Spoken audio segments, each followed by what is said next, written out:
I'd like to acknowledge that we are meeting on this meeting is taking place on the lands of the Hul'qumi'num speaking peoples, specifically the Kwamutsun village. The Board of Education is honored to be able to collaboratively walk beside the Cowichan, Malahat, Sabasset, Halal, Penelakut, Stamanas, and Leaxin peoples who have cared for this land for thousands of years. May we walk gently on the unceded territories of their lands as we work together to lift up all the Hahas Manan. Motion to adopt the agenda, please. Trustee Schmidt, Trustee Lise, all in favor. Motion carried. Minutes of the January 27th, 2026 Board of Education Business Committee meeting. Board of Education Business Committee adopts the minutes of the January 27th, 2026 Board of Education and Business Committee meeting. Move.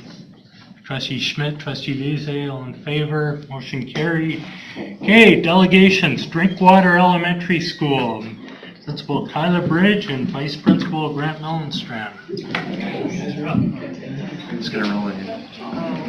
Thank you.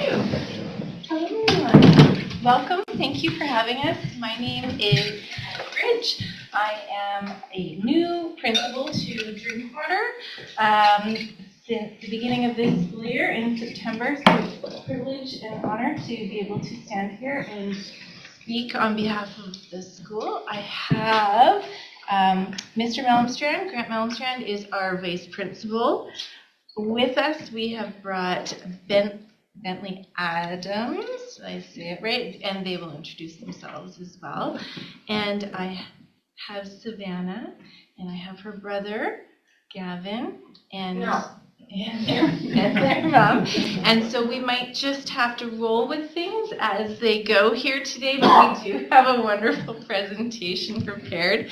I would like to invite Mr. Mellenstrand, would you like to speak to the first part? As well, I Quinnisin Lunala.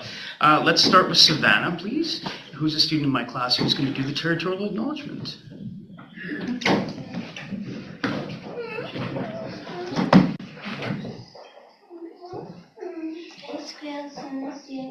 Eine Schwole in Konzilionor, Schweizer Jenen Aufkommen, Stillen, Community.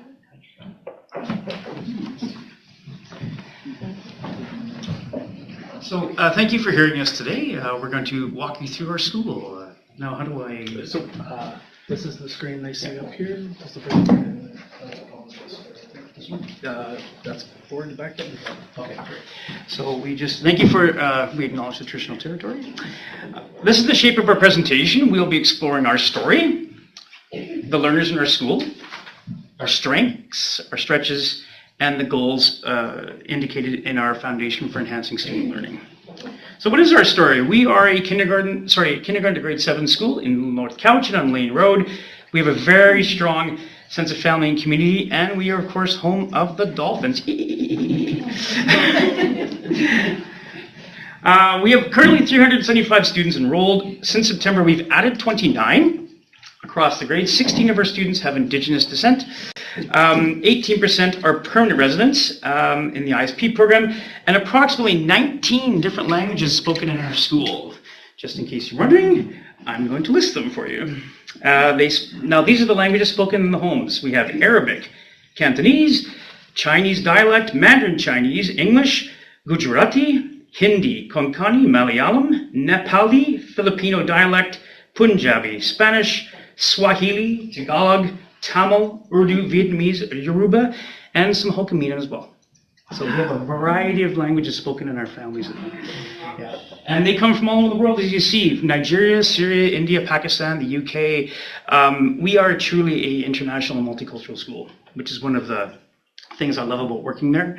We have 59 students with designations, 24 primary, 35 intermediate. 45 of those students are low incident, 7 CYC, Children, Youth in Care, and 37 health alerts. So we have just a wonderful mix of cultures and languages and families at our school. And I'm going to pass over now to Kyla to walk us through the rest of the goals. Thank you. Thank you. We do have a beautiful population of students They come from all over the world. This morning I was greeted in Swahili, which is amazing and fluent. And so it's just a real pleasure to be able to work with all of these families in our community and welcome them from the different countries that they come from. So I'm learning a lot. And of the students, of the 375 students, I've done a map here of the intersectionality of the students and what they bring to our community. Thank you very much. So we have 59 students who are from our Indigenous education program. They are both self-identified, on reserve, off reserve, and of those students, we have 59 designations, as we mentioned previously. I love this. This is amazing. It's right in front of me. 7 children and youth in care that we take care of.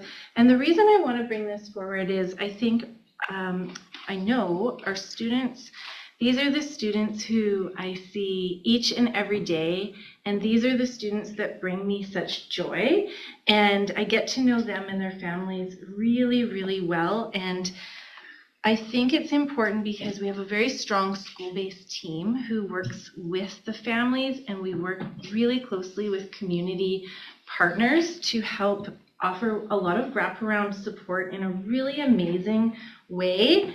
And of the students with Indigenous ancestry, 3 of them are in care currently with the ministry, and we like to make sure that we work really closely with the ministry and the social workers to make sure that the students have everything they could possibly need.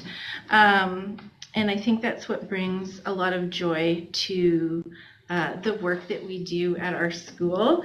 And I get to see the kids in the community, at the grocery store. Hi, Mrs. Bridge. And I've really gotten to know a lot of students really well. So of the students who have designations, 14 of them have Indigenous ancestry. And of those students here, you can see in the middle, there's 3 students that accompany all of these different backgrounds, and those are the students I see each and every day. They greet me every day, sometimes in a different language,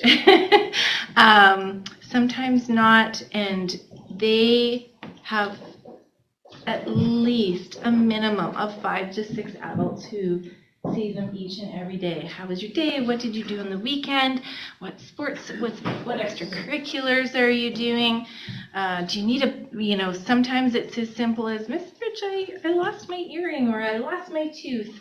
So we see lots of different things. One of the students this morning, she is a student that we just brought in from Alberta. She's new to us, and she has spent time in 3 different provinces in 6 different foster homes, and I think we have found her final home here in the Cowichan Valley with a family. And so it's been a really beautiful story. We've had her her and her sister for approximately a month, and she sees me and she gives me a hug this morning, and I put my arm around her. She said, "How are you today?" And I said, "Good." And she said, You're very dressed up today. Is something special happening?" I said, "It is. I have to present to some very important people today, to the trustees and the superintendent." "Oh," and I said, "Is there any special message that you would like me to share with them?" And she says, "You just tell them that we are the best school, and this is the best place, and don't tell them about the fight that happened last weekend on the playground." Okay, I won't tell them. She was very sweet, but you had it, right? And I had it. So some of our strengths, we have a really strong sense of connection with each other and the staff. the broader community, as mentioned before. I was not personally a part of this project, but I think it's important to speak to the fact that our school-based team worked really closely with Pop Art, which is the BC Provincial Outreach Program for autism and related disorders, and they showcased our approach to teaching literacy, and this was last year. They created a resource video, and so the teachers are really proud of that, and I wanted to amplify their voices because they've done a lot of work over the past 3-4 years, and we're really seeing the benefits of the literacy program that has been offered the past few years. And you know, many of you know I came from bench, and when it was track and field time, I was always secretly wanting to beat Drinkwater at track and field, and I never successfully did that, and so now I'm on the Drinkwater team, so we have a strong dedication to athletics, and we are going to go over track and field this year. So strong dedication to athletics. The kids are amazing athletes in our school. We have a healthy leadership club, and Bentley's going to speak to our leadership club a little bit later after me.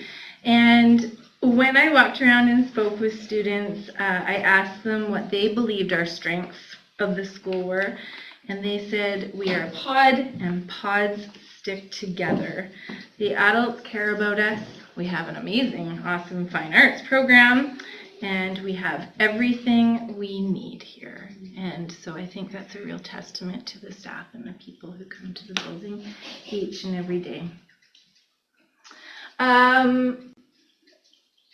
I've spoken a little bit about inclusion at Drinkwater, and we have many opportunities. This particular photo is of the entrepreneur fair, and all students have the opportunity to earn a few funds with their creations. Students this year also participated in a canteen, and they made fidgets for people, and the students raised money for their year-end field trip.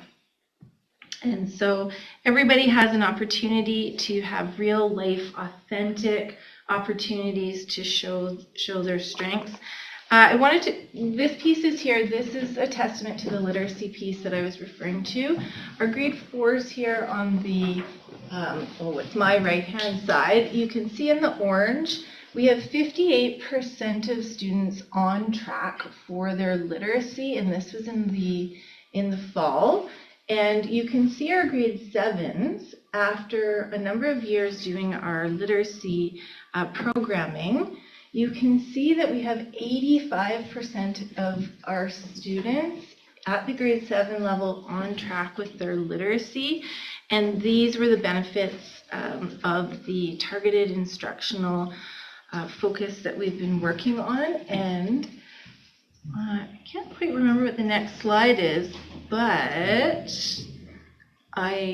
we do have some students here who are going to give a little demo, but give me 2 seconds. Should I do it now or do it after the next slide? You can talk about numeracy. Okay, I will talk about numeracy next, and then enough of me, and the kids can come up here. So one of our stretches is our numeracy. We are making a very concerted effort to attempt to parallel the beautiful work of the literacy that we've done the past 3 years.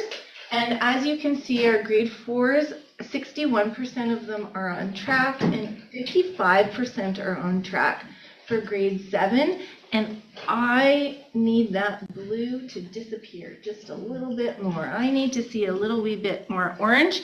So we've made concerted efforts throughout this year. Entire staff is on board in a really collaborative way, looking to seek out evidence-based programming that will target intentional numeracy. So I'm going to come back to the numeracy in a little bit here.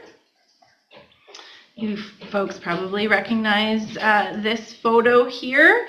Our two goals, we do have 3 goals. We do have a mental health goal as well, but goal 1 and goal 2 are what we're speaking to today. Goal 1 is the literacy, oral language through evidence-informed practice, and goal 2 is the numeracy and problem-solving skills. So here is our numeracy, and this is the fun part where the kids get to come up. So Savannah and Gavin are going to maybe demonstrate a U-Fly lesson. Savannah is going to be the teacher. I might be the student. You gonna come up? If you don't do it, it's okay because Bentley has done this long enough. Bentley can step in too without practice. But we were going to demonstrate an actual U-Fly lesson, what the kids have been working on over the years. Yeah, we'll see what happens here.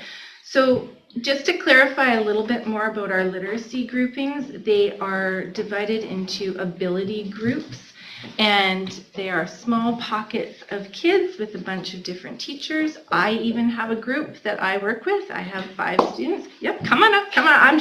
I'm filling the space, filling the space. And so this is going to be a sample lesson of U-Fly. And if you back out anytime, Bentley's ready, because all of our kids know how to do this. I'm a grade 2-3 teacher at the school, and we're going to just do a few of the activities from the lesson that we're working on in my literacy group. So we'll see. So one of the activities are, I say the sound, and then they're going to write the different combinations of letters and single letters that make that sound. So I, so the long I sound. So then on their boards, they're going to write, no, you're not going to touch the keys. You're going to write on the board. You're going to write all the different combos that make the long I sound. There is 4 of them.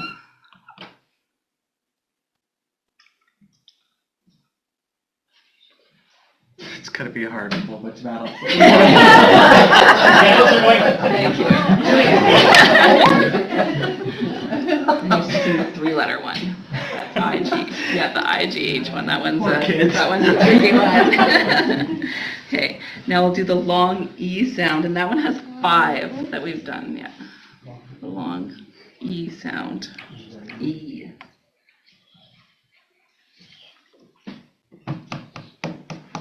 And don't forget to hold it up so they can see, right? The adults are wondering. Yeah. How many cars? There's 5 of them, yeah. I think you're just missing the E by itself. Ta-da. Yeah, I want to see because I can't think of them. Thank you for being so honest. I know I'm not the only one. That's some real learning going on in the room. Come on by any time, Jeff. 9:10. One more of the long A sounds, the A sound, and it does 3. There's 3 that we've done. And are these 2 in the same ability group or different ability groups? That's different sounds? These 2? They're in different ones, I think. Yes. Yeah, they're in different groups.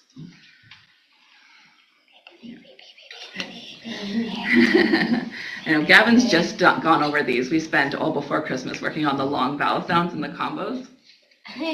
We spent a long time on it. Oh, can I show your board to them? Yeah, hold your board up. I.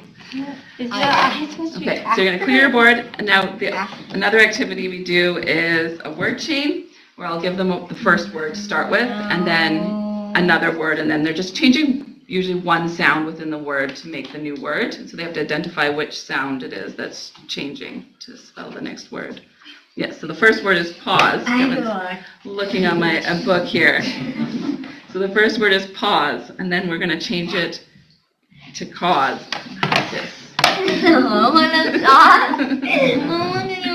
Yeah, let Savannah catch up. So we have cause, and we're going to change cause to case.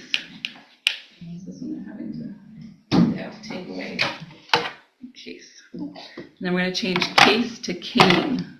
Cane you used to walk with. Candy cane. Yeah, candy cane. And then change cane to can. That one should be a quick change. There you go, thanks. Change can to fan. Okay, and the last one, fan to fawn, as in the baby deer. Fawn. Nice, thank you. So those are the 2 activities.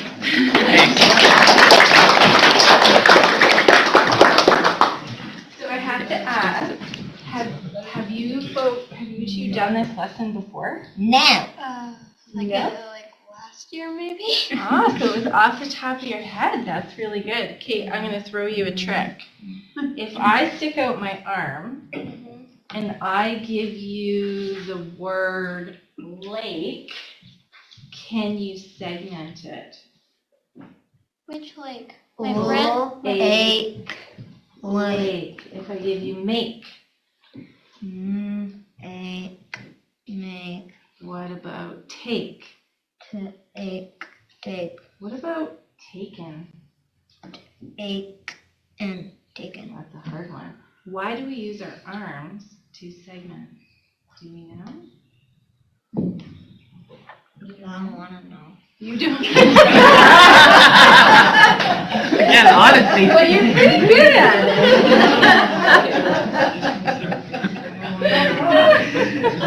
I want to know. Thank you. I'm like, you know, why do we break it into parts? I don't know. I'm asking Savannah. Why do we break? Do you remember? Because you're older. What grade are you in? 5. So you would have done this 4, 3 in grade 2, right? So can you use your fingers? Ache. Could you use your fingers? Ache. So it's in 3 segments, but how many letters are there? 4. There's 4, right? So what's special about that A in the word make? It's a magic E. So what does the magic E do? Changes the sound. Good girl. Good girl. The E jumps over to make the A say its own name. So the specific, the explicit teaching around phonics is what we were trying to capture there. And how long ago, Savannah, would you have learned that? 3 or 4 years ago. Yeah, a while ago, and you still remember that. So do you think one day if you're a teacher that maybe you might remember that skill? There we go. So we're attempting to lean into numeracy. Numeracy, I did a few videos of some kids because I didn't bring them along with me, so I'm hoping the volume works here. Some of these videos are a little quieter. Going to be a little quieter, and so these are grade 6, 7 students, and these students, their teachers, this is their first year involved in an ability grouped numeracy class. So after lunch, they're divided into 3 different groups. This is Wyatt, and he is going to talk about what he likes about numeracy and his numeracy learning. And I have a host of some funny characters here who are going to say some pretty funny things. I hope you enjoy them. I really like math groups because my teacher lets me do my own way for math calculations, which is faster for me with my ADHD instead of forcing me to do the way that it's taught by the curriculum or by him. That's all, and it's very good. But it's very nice that it helps a lot of people. Oh, this is my second year doing it with Mr. Horseman because I've been repeating, and it's nice. The math's good. He always has extra work if I'm done early. It's very nice and organized. The groups are split up because there's people from grade 2 math levels to grade 8 math levels. Because I've also learned a lot on stuff from better ways to calculate and stuff, and to rethink the stuff and know its patterns much better. And that's all I have to say. And that's all he has to say. You'll see the thread through some Hello, of these my name is kids. Wyatt. I really like. Oh, hopefully these guys will work. I don't know if it will automatically go, Morris. But these are two students. This is Rylan and your group, and it makes like it specifies to you, so it's better for everyone in general. And what are you working on right now? Right now we're doing shrinking fractions. Reducing fractions with decimals and all that stuff, and ratios. So how are you feeling about your math skills going into your new school next year? Feeling's going to be great because here it's being prepared really well. Yeah, I'm pretty confident with how we're doing it. Awesome. How do you think this will help you for your futures one day? What kind of prepares us with higher level stuff, so it'll get us, instead of just coasting, it'll get us more challenged. And do you guys know what you want to do? Not yet. So it's good to just learn as much as you can while you can, and it will open opportunities for you. Yes. And best thing about drink water. The principal. It's a great You heard what he environment. said, but he said the principal. And then they walked out of there and he's Comfortable and great environment, great teachers. So two really confident math group ability students there sharing their thinking, and they're feeling really good about what they've learned so far, remembering that they've only started in October of this year in their ability groups, and really skilled level teachers doing some pretty high quantitative stuff there. This is Megan. Megan is also a grade 7 student, and Megan, math is not necessarily her strong suit, and so I would like you to pay attention to her body language when she talks about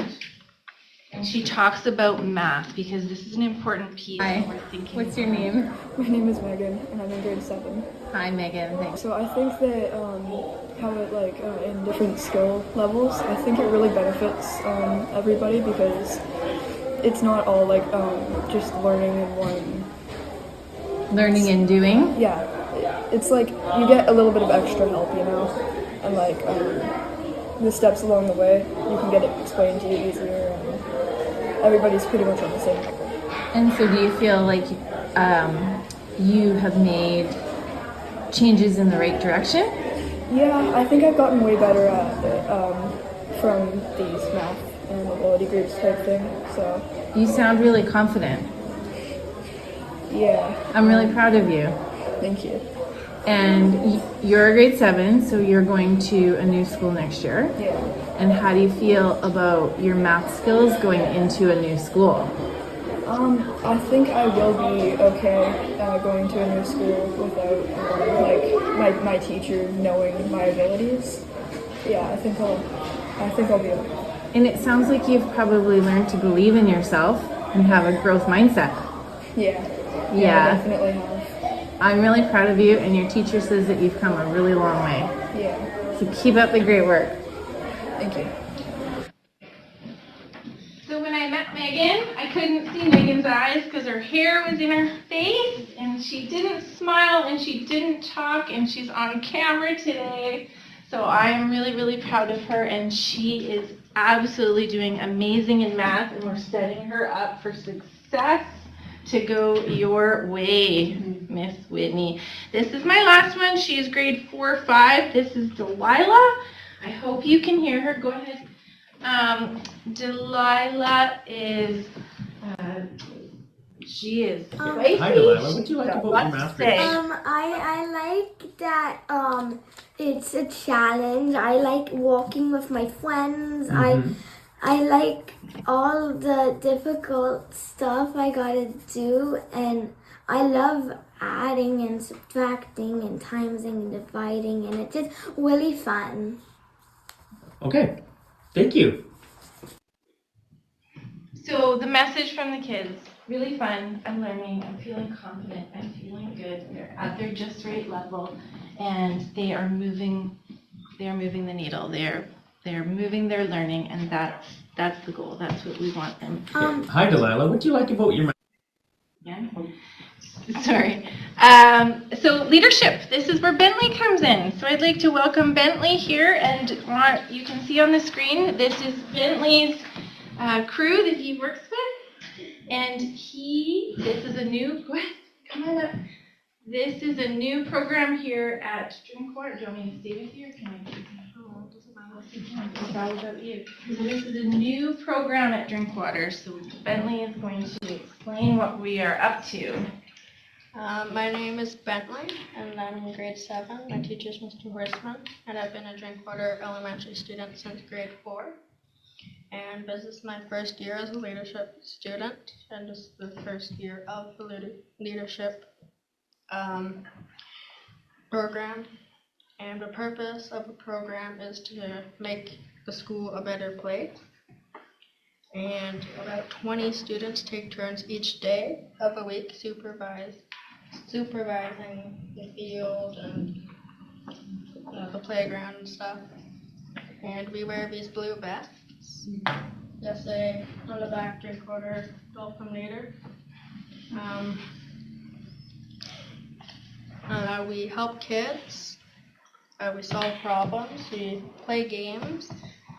We help kids who are lonely, and we help them connect with others, and coaching, and their social skills, and building confidence, and for role models. And we help people not to do bad choices, like not walking in the parking lot or wherever we're not supposed to be. We tell people to go try this new game that so-and-so is playing. And we say this would be a great thing, you should go and try.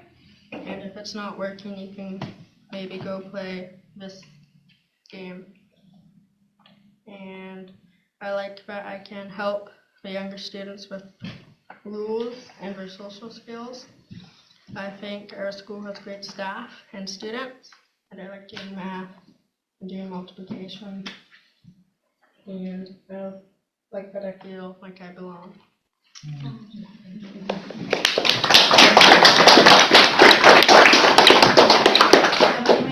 Questions for you? No. Anyone have any questions for Bentley? I have a question. So, Bentley, you were really brave to come into this room with all these grown-ups and demonstrate your leadership.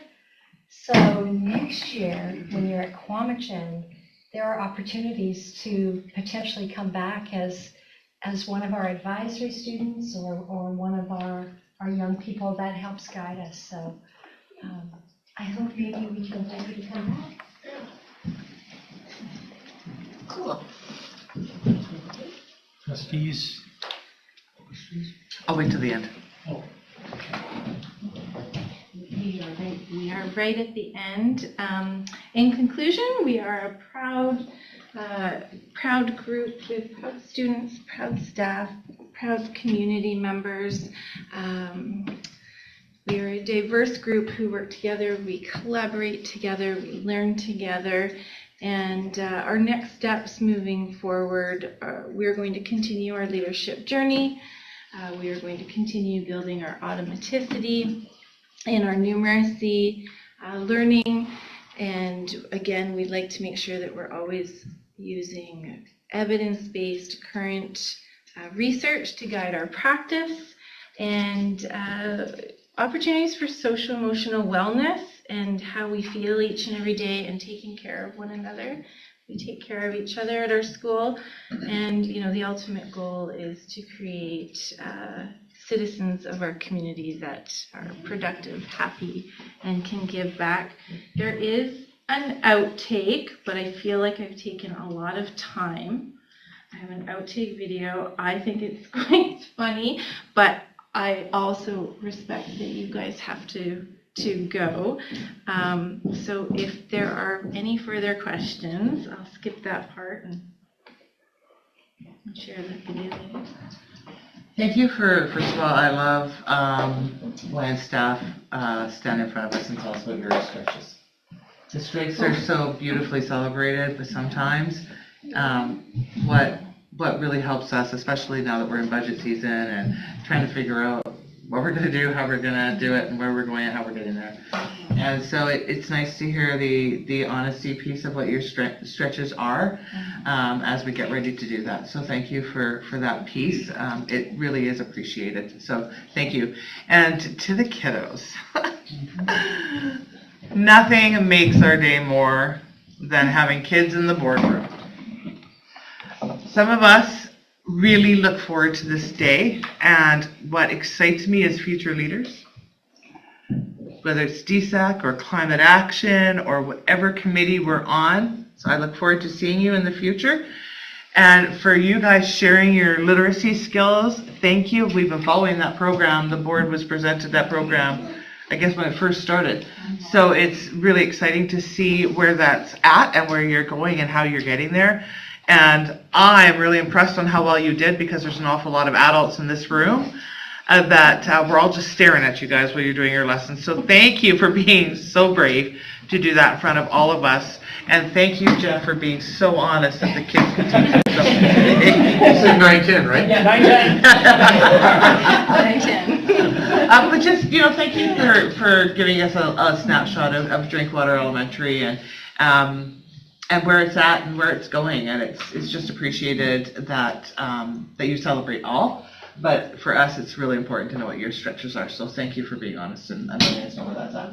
And it is exciting. I mean, when there's a stretch, it's something you have to work towards. And that's what motivates. That's where we get the jazz for our learning to keep going and the motivation. And to see the results, we are really optimistic, because the literacy just really went so well, and we're just really set up for success for this numeracy piece. But it's hard slogging, but we can do it. Yeah, thank you. I'm not sure how to phrase this. I was so impressed with the literacy piece. And the way you approached it just made me want to reach out for help with the Sunday crossword. That's exactly how you have to think when you do a crossword, right? Anyway, so it was just so much more, a really sophisticated way of looking at learning, and I was just so impressed by that. And it's so nice to see kids having fun with math, because you can have fun with math, and I think it just takes some effort and creativity and just the love and dedication of so many capable teachers. So thank you for sharing everything today. It was really thorough and really enlightening, and yes, a great deal of fun. It was really nice to see the results of that literacy program. As Kathy said, we've seen it from the beginning. Now we see this. Is there any way, are other schools looking at your program? And I believe so. I mean, I believe Drinkwater kicked it off, and at Bench we tried to emulate it, and now I get to come to the original people who started it off. Well, this has been a 5-year journey for us. This is my second year at Drinkwater, so it started 3 years before I started. But we've had Hopard. They came last year and filmed, so it is a provincial resource now to show basically an example of literacy groups in the province. And we also have had teachers from Saanich come. We had teachers from Upper Island come. So we've had a few groups with us. Within the district, we had teachers from Chemainus come as well. So Chemainus was just there last week. Just last week. So we are having students, teachers from the district plus outside, and also we were super proud of that video we did last year. One of the greatest things was that we had a teacher on the video who was very much a late adopter, very much a skeptic at the beginning, and he is now fully on board. He's one of the champions, which is one of the great things to see about it. So yeah, so we're super proud of that literacy. It brings the team together, and so it just feels really good. Like Bentley said, a sense of belonging. Not just for the adults, but for the kids in the building. It just feels like you belong. You're part of something bigger than yourself. So that is really great news. something grown here is expanding. So thank you very much, and thank you very much to kids for coming, and we look forward to seeing you again. And I look forward to seeing the results of your literacy program or your numeracy program. Yes. So do we. So it's a passion project. Okay, any other? Thank you very much.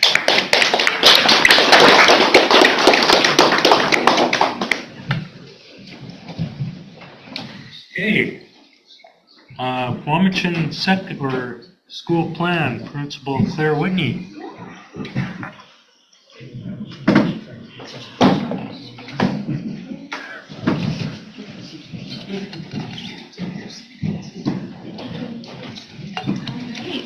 Okay. All right. Thank you, everybody. So I'll invite our wonderful presenters up here. I have Grace Brown with us, and I have Lucas Thomas with us. I'm Claire Whitney, the principal at Quamitchin, and I'm Kim Yang, vice principal. Yeah. So one of the things I just wanted to say before we start is I have right now just the most incredible kids presenting and representing Quamitchin. These two students are outstanding in all of their contributions at Quamitchin. In fact, I've nominated them, and they've been accepted as Rotary Students of the Month. So they'll be celebrated actually in March with each $100 gift card, or gift certificate actually. And they really do make the school. They're both grade 9, and they are the first kids that if you need anything done in the school, they put their hands up, and they're involved in so many different aspects of the school. And I have their families with us today. I have Lucas's little sister Willow and Mom Felicia, and I have for Grace, Auntie Christine, and Grandma and Granddad Brenda and Melvin here as well. And it's just such an honor to be able to celebrate them as well as having them present with us today. So thank you. Spoiler alert, they're both getting extending and dance. Yeah, they are just wonderful, wonderful students. All right. So Quamitchin, our vessel is that we are a school of transitions. So we transition about 300 grade 7 students into grade 8, and roughly about that same number from 9 into 10. So it's all about connections when you come at Quamitchin. We want to really create those strong connections with students to help really foster their learning and that sense of belonging that they have at school. We also have a high Indigenous number of students at Quamitchin. So embedding First Peoples principles of learning throughout our school community and having a really rich representation of our local Cowichan culture is very important and is very much a part of everything that we do at Quamitchin. We also have a strong commitment toward improving our literacy and numeracy skills. And in fact, we've worked with the Drink Water team on UFly, and it's that continuum of taking students from where they're at in elementary, meeting that continuum, and moving that continuum along as they move into secondary. And it's crucial. We can't do that without having strong relationships with kids. So it's a really incredible team of people that help make that happen. And then fostering mental health and wellness is always work that we're doing with our students. Yeah. All right. So, did I do that right? Or did I miss a slide? Okay. All right. Okay. So to help build those connections, we meet in an advisory every Wednesday.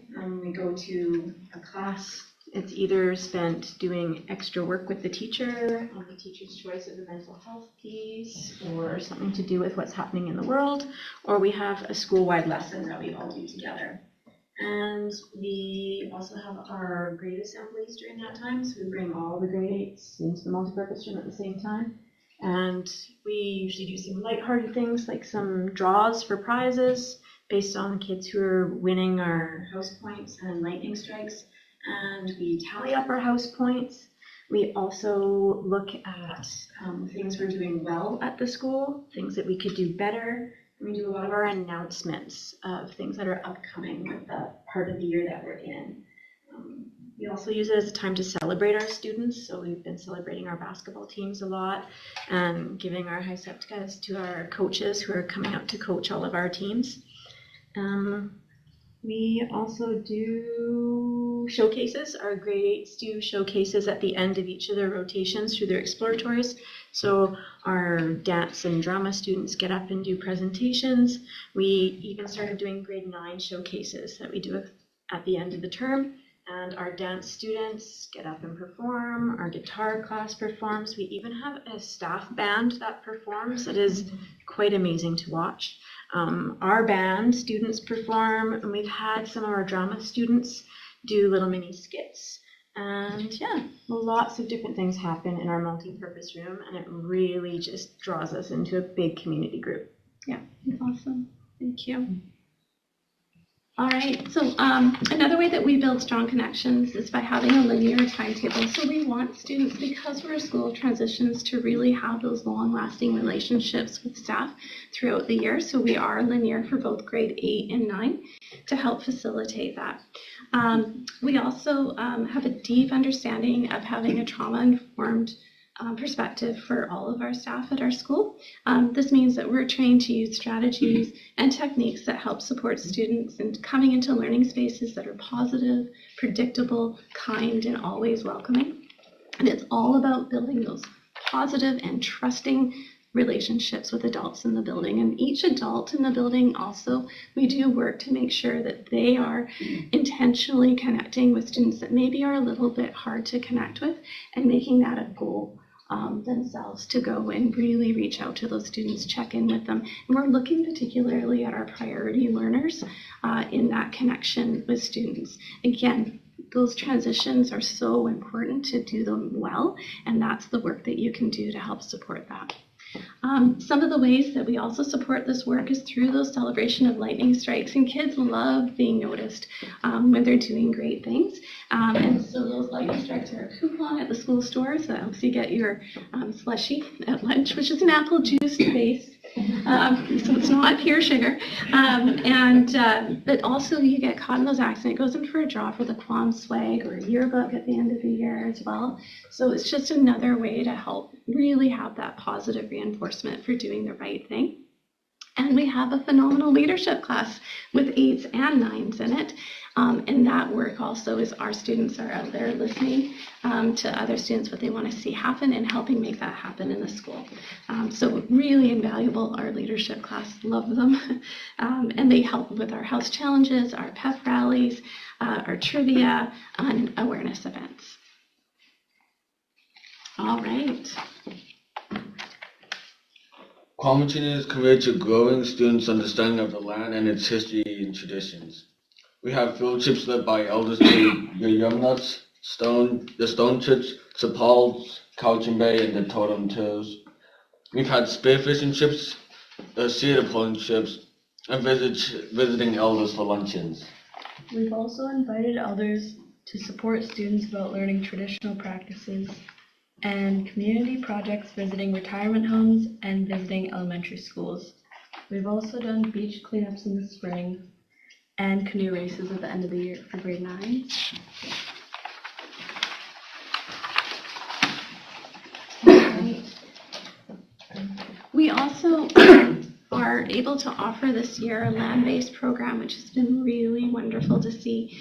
And this is a program where we're helping to re-engage students through this program, and it's been out on the land working with elders weekly. And some of the wonderful opportunities students have had is making drums straight from the deer hide, and I'll have some pictures embedded in here. But they actually brought in a hide, had to remove the hair from it, scrape it down, and then go through the process of making that into drums. And that was a project done with our favorite teacher as well to make the rings. And those drums are being used in our school, which is amazing. Clam digging, and then sharing those shellfish with elders. Working on the river and understanding its connection to community. The salmon biology and working with a biologist has been one of the things they've been doing. Working with the Cowichan River and the watershed and understanding the traditions that are also really embedded in that. And then singing and circle work has been transformative. We've actually had students who are now singing in their class. They sing in our showcases, they dance in our showcases, and it's just so rich and amazing, and it's really beautiful to see. Invite you anytime on Wednesdays to come and see that, or to come to our showcases. It's absolutely incredible. Knitting has also been something that we've been doing, but they again have been processing that wool, cleaning it, getting it ready to make it into a yarn, spinning it through, and then knitting with that and making a blanket. Dave Mason is just an incredible gift to us, and he has been working really hard in that program. And so what he'll do is he'll take an Indigenous teaching and keeping your hands busy, and then he'll create activities with that. And we've been working with Jerome Crocker as well, and then a number of elders throughout our district. And it's just been really beautiful to see that flourish and grow this year. And it's our first year, and we're looking to hopefully expand it and have it grow. Yeah.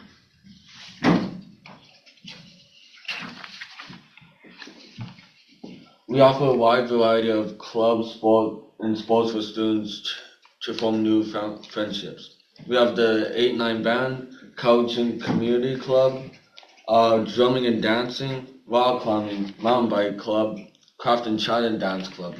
There's also Rainbow Club, rock band music, Dungeons and Dragons, chess club, karaoke, board and card games, and Quest Club. And Quest Club is our environmental club, so they've been challenging the school with the 3R, reduce, reuse, recycle challenge and all the advisories, so we're looking forward to that. But I'm going to put Grace on the spot. Grace, what instrument do you play?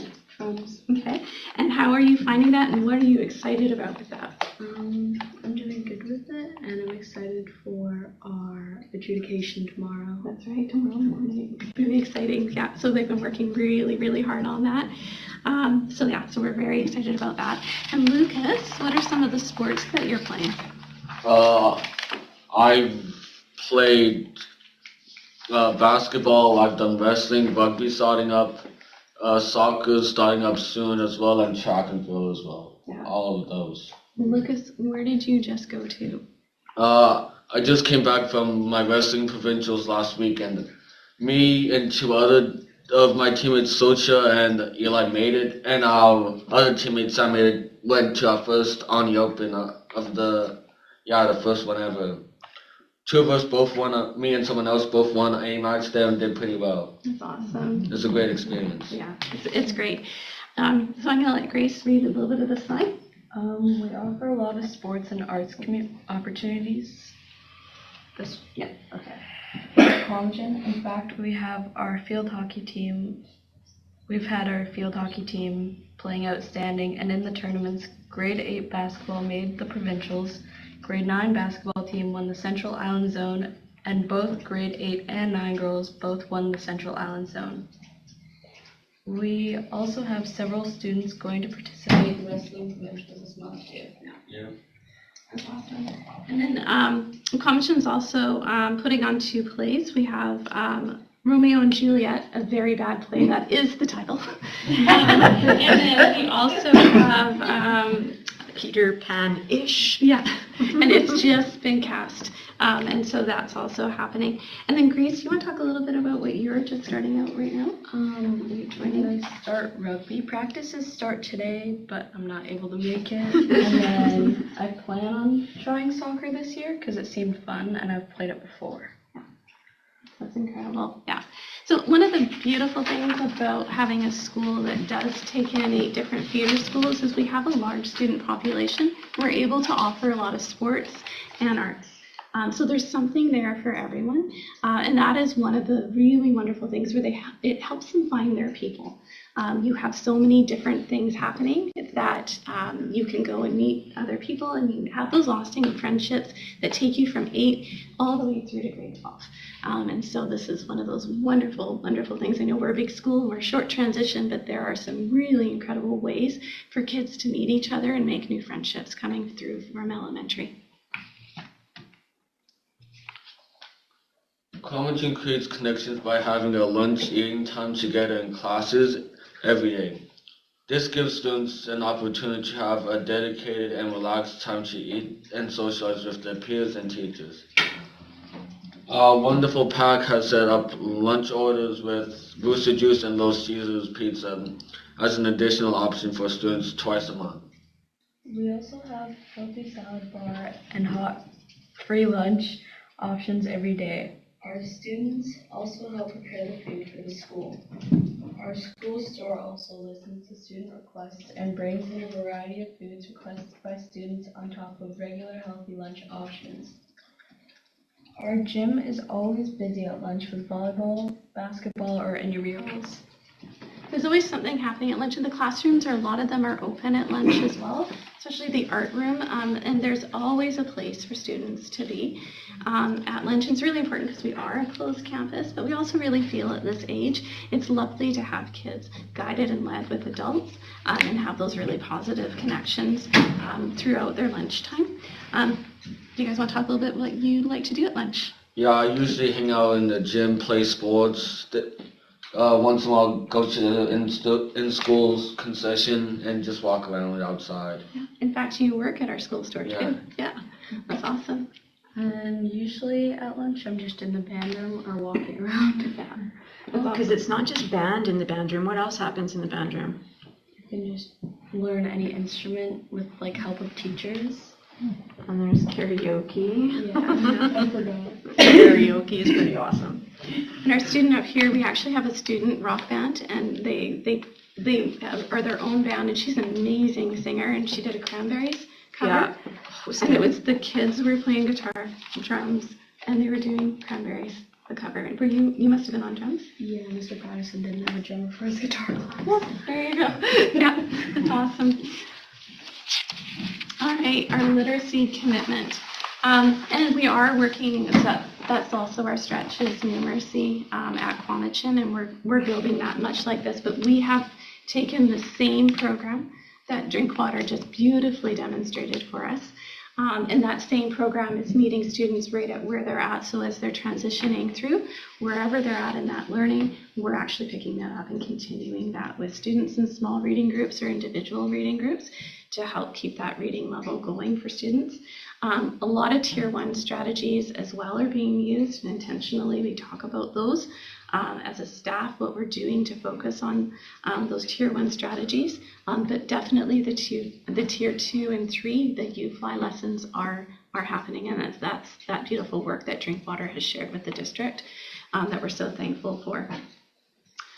We're in the process of doing something similar with numeracy. I'm excited. I have some time gifted to me through Remedy, a number of days, and I have right now aligned in the timetable blocks that are all teaching the same math subjects, and so we're looking forward to starting to do a very similar process as well. So I imagine we'll be talking with Drinkwater and say, how are you doing it? Because we're going to follow suit and help bridge that gap.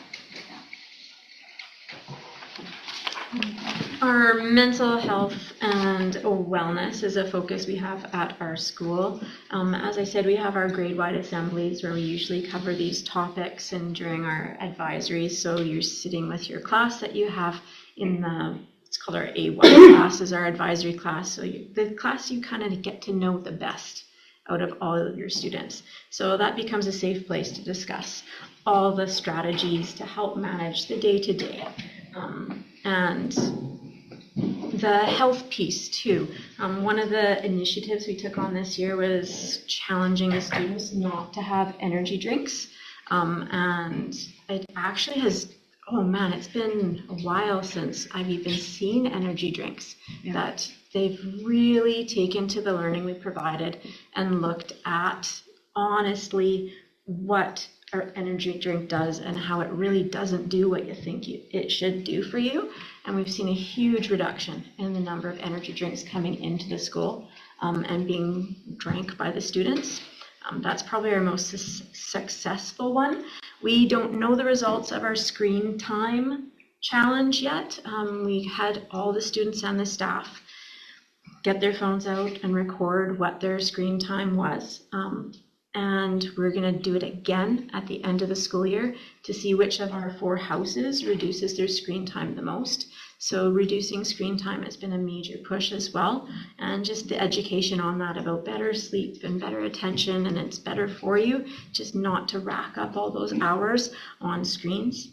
We're bringing in some education on internet safety, and we have really been working on kind of the idea of inclusion and just healthy mindset in our advisory classes. And we've really been celebrating being positive and being kind and looking at the fact that words matter and what you say to each other does have an effect on people. So these are all things we've been covering in our advisory and then are echoed into the big grade meetings as well. Yeah, so it's been really, really wonderful to see those initiatives, and everything that informs that is our mental health survey. So we have a really lovely team of people that drive our mental health planning at the school. But that survey, we took a lot of time to create that survey, and the students did a wonderful job in responding. We had a high number of respondents, and from that survey that drives then what the initiatives that we'll be doing. We discuss that survey and bring it back to our student advisory reps as well and share what are the results, what do you guys think, what does this tell us? And so that's been really wonderful to bring that back into students because their voice is the most important driving factor here. Yeah. So quite fortunate to have this opportunity.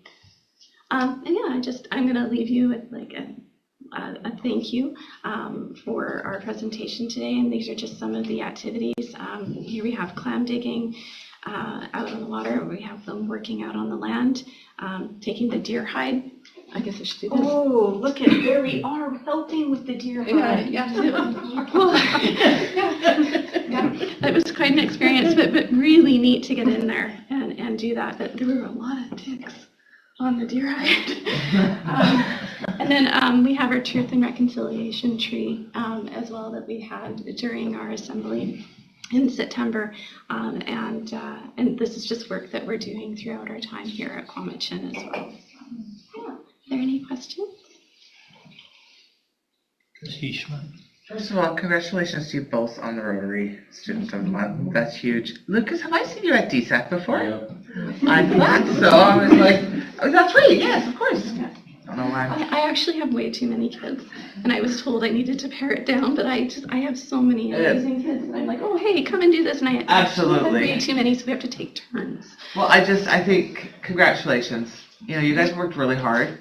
And to be recognized like that, you know, I'm really glad that that was a part of your presentation to allow us to be able to honor you both as well. So congratulations on that.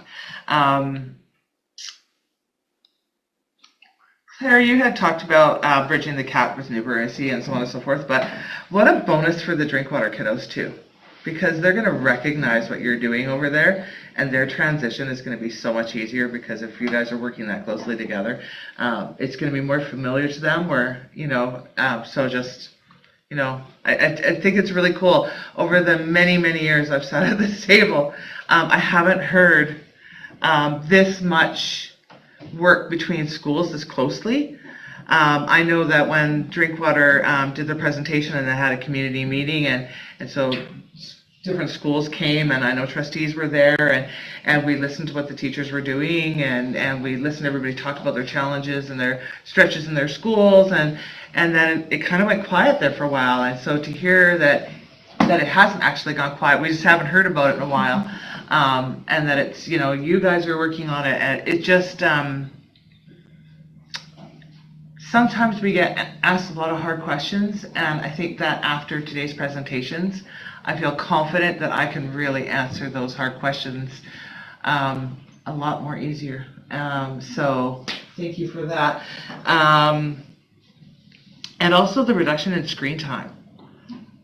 Is there any way you guys could let us know how that goes? Yeah.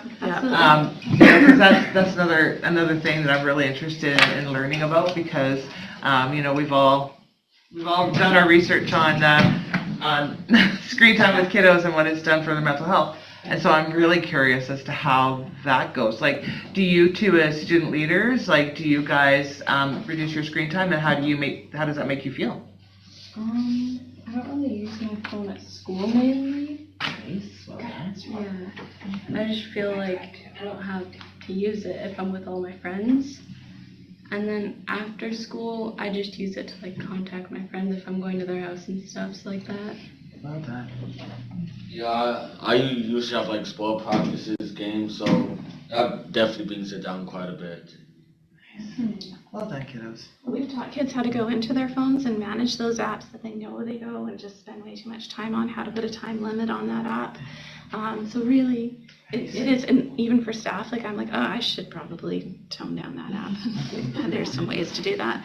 Yeah, and even talking with my own family, my son who's at university, he's done it as well. So just do those conversations, and that's what we want. So we communicate all of this to our parents as well, so that they're having these family conversations. So yeah. Very cool. And at DSAC, many times we've heard all about your salad bar. Yeah, it's pretty awesome. And pretty awesome kids are helping to prepare that every day. Yes. Thank you, folks. Thank you so much. I have 2 questions. One is, how did you land on the idea of making the mental health pieces into a challenge? That just seems like such a better way than educational. Yeah, please.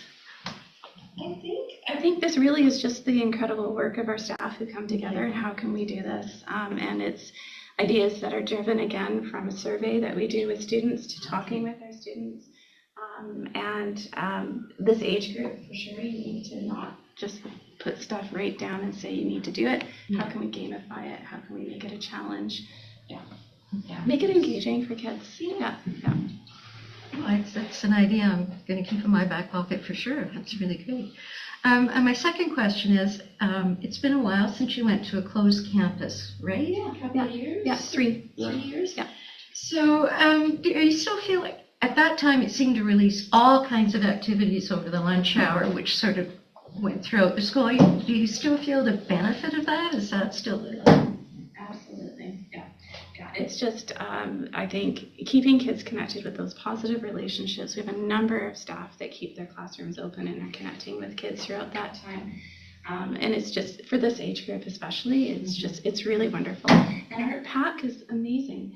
I've had 3 different packs because, we're in and out with packs, and so we get a really big change over, but they have been committed to making sure that there's some fun options for kids twice a month. The booster juice, the Little Caesar, something to treat. Yeah. And we have so much activity at lunch with all the different clubs that we have to have announcements in the morning and then again right before lunch, because there's so much happening at our school that there's not much of a need to leave. No. Everything is happening at the school. Yes, yeah, and it's pretty student driven, as I recall. Yeah. Wow. Good on you guys. That's easy. Trustee Croft asked the questions that were running through my mind, and it was just recently, and I can't remember where it was. It might have been DSAC when we were asking the kids about what really matters to them and what they want, and they wanted that opportunity to be in the school, be able to go into their art class or be able to go into their music class. And then hearing that this is possible, it really, it answers what the students were asking for. And so I just want to extend my gratitude and then all of the things that you shared with Trustee Croft about closed campus and connections. So it's just really wonderful. And also congratulations to these mighty fine. Pretty wonderful. Pretty wonderful. Yeah. I really like the fact that you have so much going on in the school, and it creates a really neat environment for kids. And it'd be nice if, I know when I went to school, there's activities in the gym and stuff like that. You have to go do stuff in the gym. Lunchtime, it was a lot of fun. So congratulations on that. I have a question on your mental health study. What is the number one thing kids are worried? I think it's always bathrooms that come up. Just going to say that it's bathrooms. It's bathrooms that come up. We actually just installed vape detectors, which we've found to be helpful in helping move that culture away from hanging out in a washroom. It's not really going off very much, like maybe once every couple of days. And it is quite sensitive, but it's changing that culture of hanging out in a washroom over the last couple of weeks. But I mean, we could ask the kids, how's it going? Yeah, it seems fine. Yeah, It seems toned down. Yeah. It seems like there's less people in there. Yeah, so that's something Kelsey had done it, and I thought, you know what, let's see. That's a piece of the mental health, is understanding substance and its impact in educating kids, and makes an annoying, irritating noise. No one wants to be in there, and you certainly don't want the conversation that happens when we, find out who was in there at the time, because we can have a conversation with you as well and move forward from there. And it's just making it so people aren't congregating in the washrooms, and that's making the washrooms feel safer too. Yeah. Is that there's not a crowd in there when you're trying to use the washroom. And equally is when you do need support, instead of going and hanging out in a washroom, where are the other places? Because we are a school that offers a lot of support, and we have a number of spaces and people for kids to connect to when they're feeling overwhelmed or need a different space to be.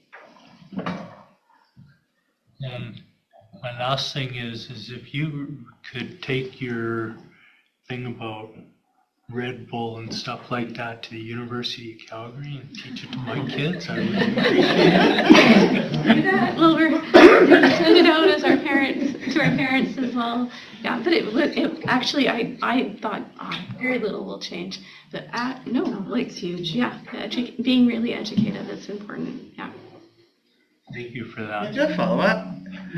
I actually want to do it for the kids, if that's at all possible. At DSAC, for our budget meeting, we had kids asking us to change out the bathrooms and make them all single-stall bathrooms, so that, like the ones that we have at Cowichan Secondary. Is that something that would make you feel safer as a student? Is it a priority, not a priority? Is it something that you've thought about? It's not a priority, but it would feel safer.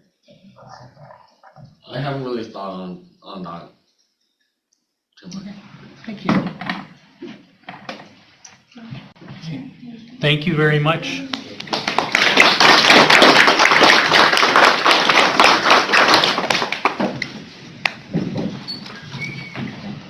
I'm just gonna run to the washroom.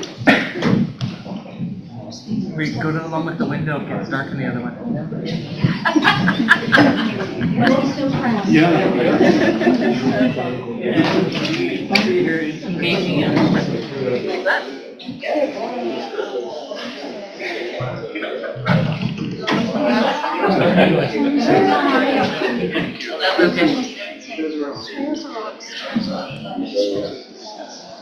Yes, we got it. Hi, Kyla.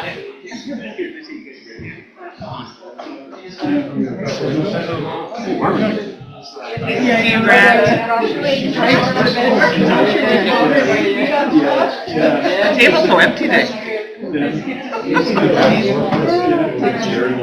Where is everybody?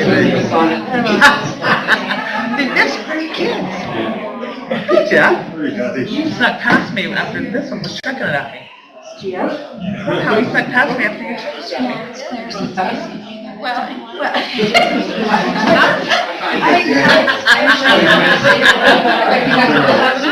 Right? You?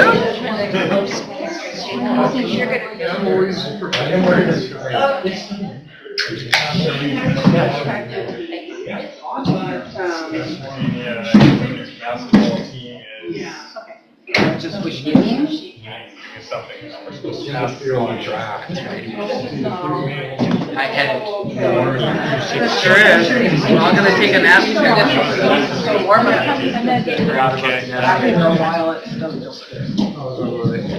How are you? West Virginia women's basketball rules. I think Norman for you. I'm gonna share credit. Okay, are we ready to go here? Trustee Sousa's on screen. Trustee Sousa's now on screen. Oh, Trustee Sousa, welcome. Okay, Department of Learning Services restructuring plan, Mr. Davies. Thank you. Through you, Chair. Just really quickly, high level here. Just wanted to share with trustees that there is a restructuring taking place through the Department of Learning Services. I think you are aware of that. We will be heading to a 3 family of schools model. What we're looking for is consistency amongst the families, evidence-based learning and initiatives taking place. And as you saw here this evening, science of reading will be a large part of that. So that's fantastic that these groupings came out tonight from the schools that presented. It's an expression of interest that closes on Thursday, shortlisting on Friday, interviews Monday and Tuesday. We will also have an expression of interest for an international program position that's coming up. We have a principal and vice principal pool openings that will be happening before spring break here, with posting and interviews for that. And principal and vice principal assignments should be in place for the beginning of April. So just letting trustees know that that's the plan that we're moving forward with. So thank you. That's it. Thank you very much. Okay, Cultural Competency Guide, Mary Peters and Pam Renyard. Yeah.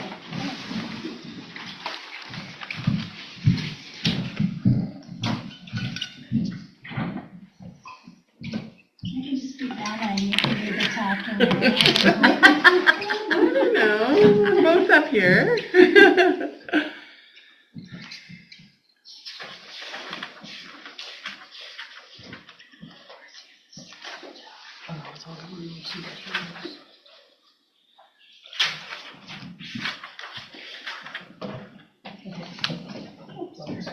Great. Hi, Squale, Siam Nasiaya. Good day, everyone.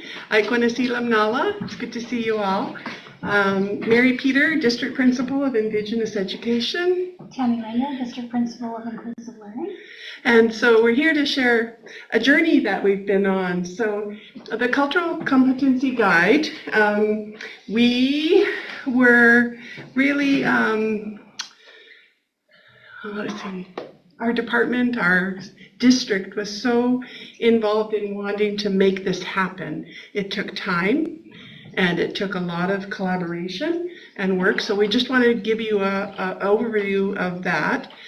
So in starting, in a district Indigenous leads meeting, possibly the spring of 2022, we had the district principal from Kamloops share the guide that they were using in their district. And they said, okay, well, we're putting this out there. This is what we're doing. If you'd like to use it as a template, go ahead.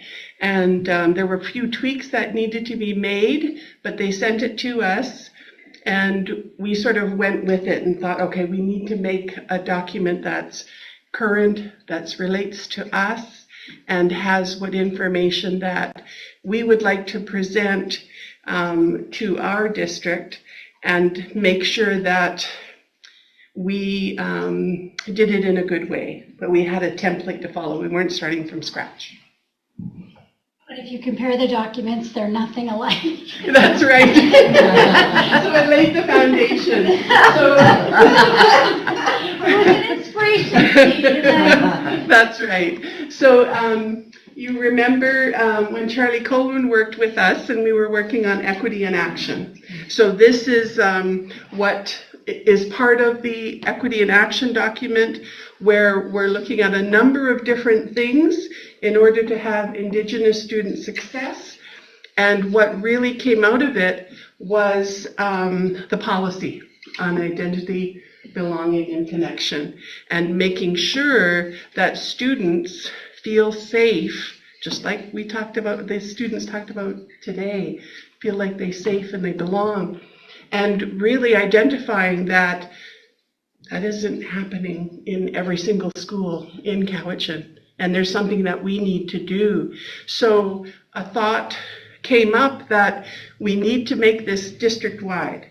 So we did a lot of work together, and then we came up with the next stage of, lots of different things happening, lots of moving parts. And so part of it, and it's in the safety guide, the continuum of cultural competency. We have this, you've been sent the document, but in the actual document is this big page of blue columns with lots of writing in it. We have for a slide. Too much for a slide, but it talks about the continuum. So at one end is the cultural destructiveness, where there's racism happening, where different people are at different places, and you move to cultural awareness, towards cultural humility, cultural competence, and cultural responsiveness. And that's where cultural safety happens. And sometimes, in any given space, people are at different parts of that continuum. But the guide helps people look at where are they on that continuum, and what are they curious about, and where might you place yourself? Because each of us has a job to do, no matter what position you have within our school district. And so we had the document. Can we just add on this slide? A lot of work went into landing the language we would use around cultural competence, because we were trying, there's a lot of research out there, a lot of different views on what those words could be, and it was challenging as a team for us to land the language, but that was done in a collaborative way, which we'll talk about on the next slide. But the piece around cultural safety that we felt was important in our meetings is cultural safety is the way the recipients of the service feel. So we don't get to determine cultural safety. Like, I can't determine cultural safety for someone else. They need to feel that there's cultural safety in the way that I show up in the work, the way that we do the work together. So we spent a lot of time trying to say that cultural safety is the product when we have a culturally responsive system. And the intent of the competency guide is to show people what they can do on purpose to become more culturally competent. And some of the really good, challenging discussions that we were having when we were co-designing the document. Mm-hmm. And in that co-designing, there was a lot of consultation with Indigenous staff, with nations, with principals and vice principals, and just working within the district regarding this document. If you saw the file that I have from where it started and where it moved from, you'd go, a lot of work there.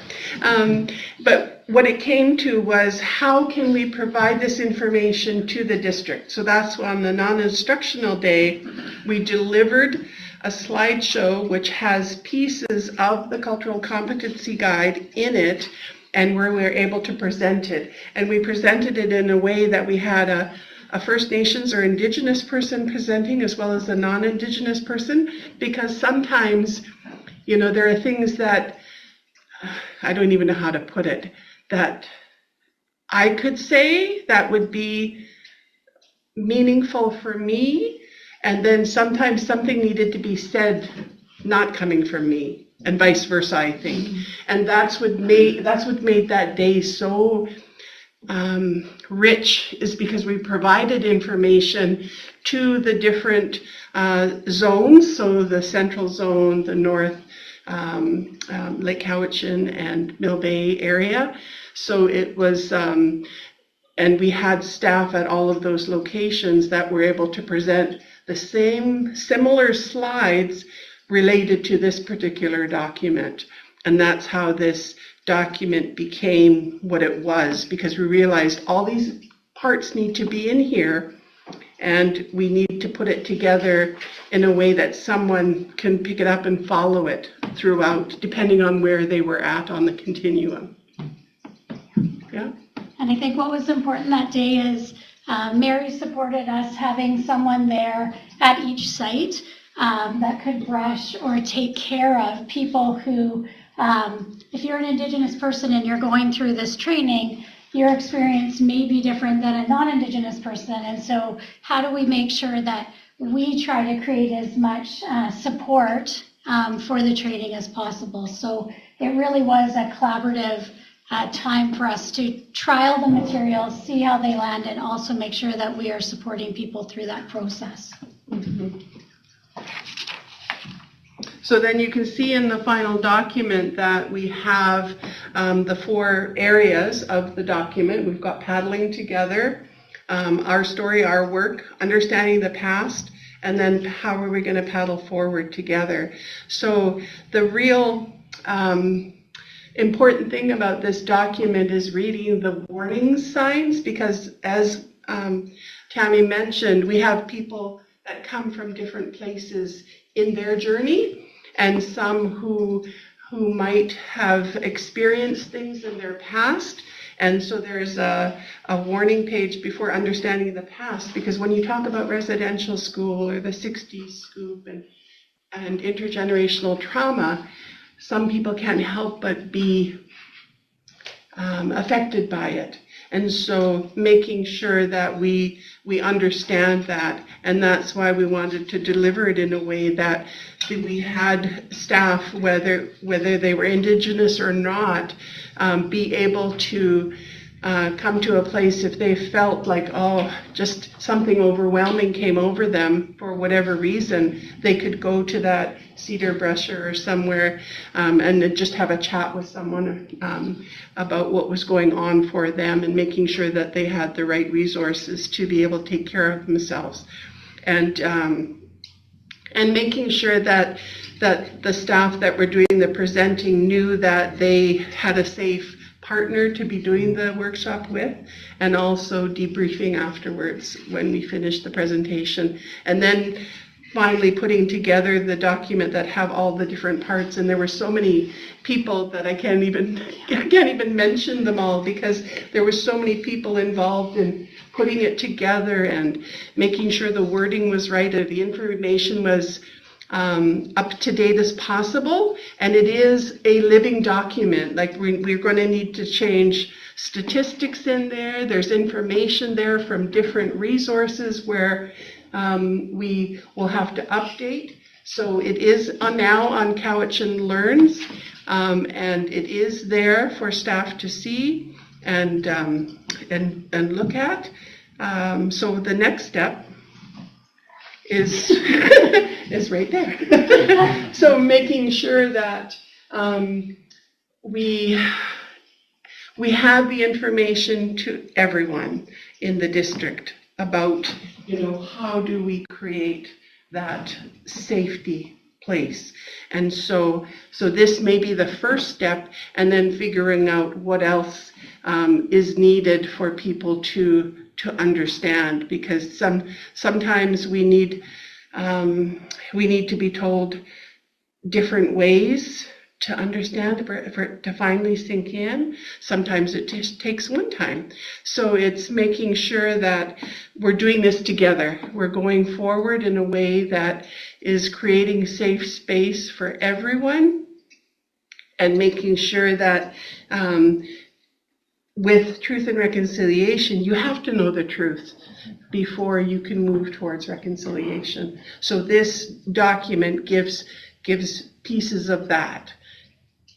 And I would say if we have a dream, that dream would be around how can we ensure that everyone in our system participates in training like this, so that if people are sick or away, how do we help make sure that people still participate in training that we know is going to make a difference for students and staff and families? Mm-hmm. Something that came up in the training, or when we were co-creating the training with staff, we talked honestly about racism and microaggressions that they might feel as employees, and examples that were created and shared in the training were real examples that were happening and being said in schools. And so that was super important for staff to be able to share what their experience was, and us to find a way to incorporate that in a meaningful way.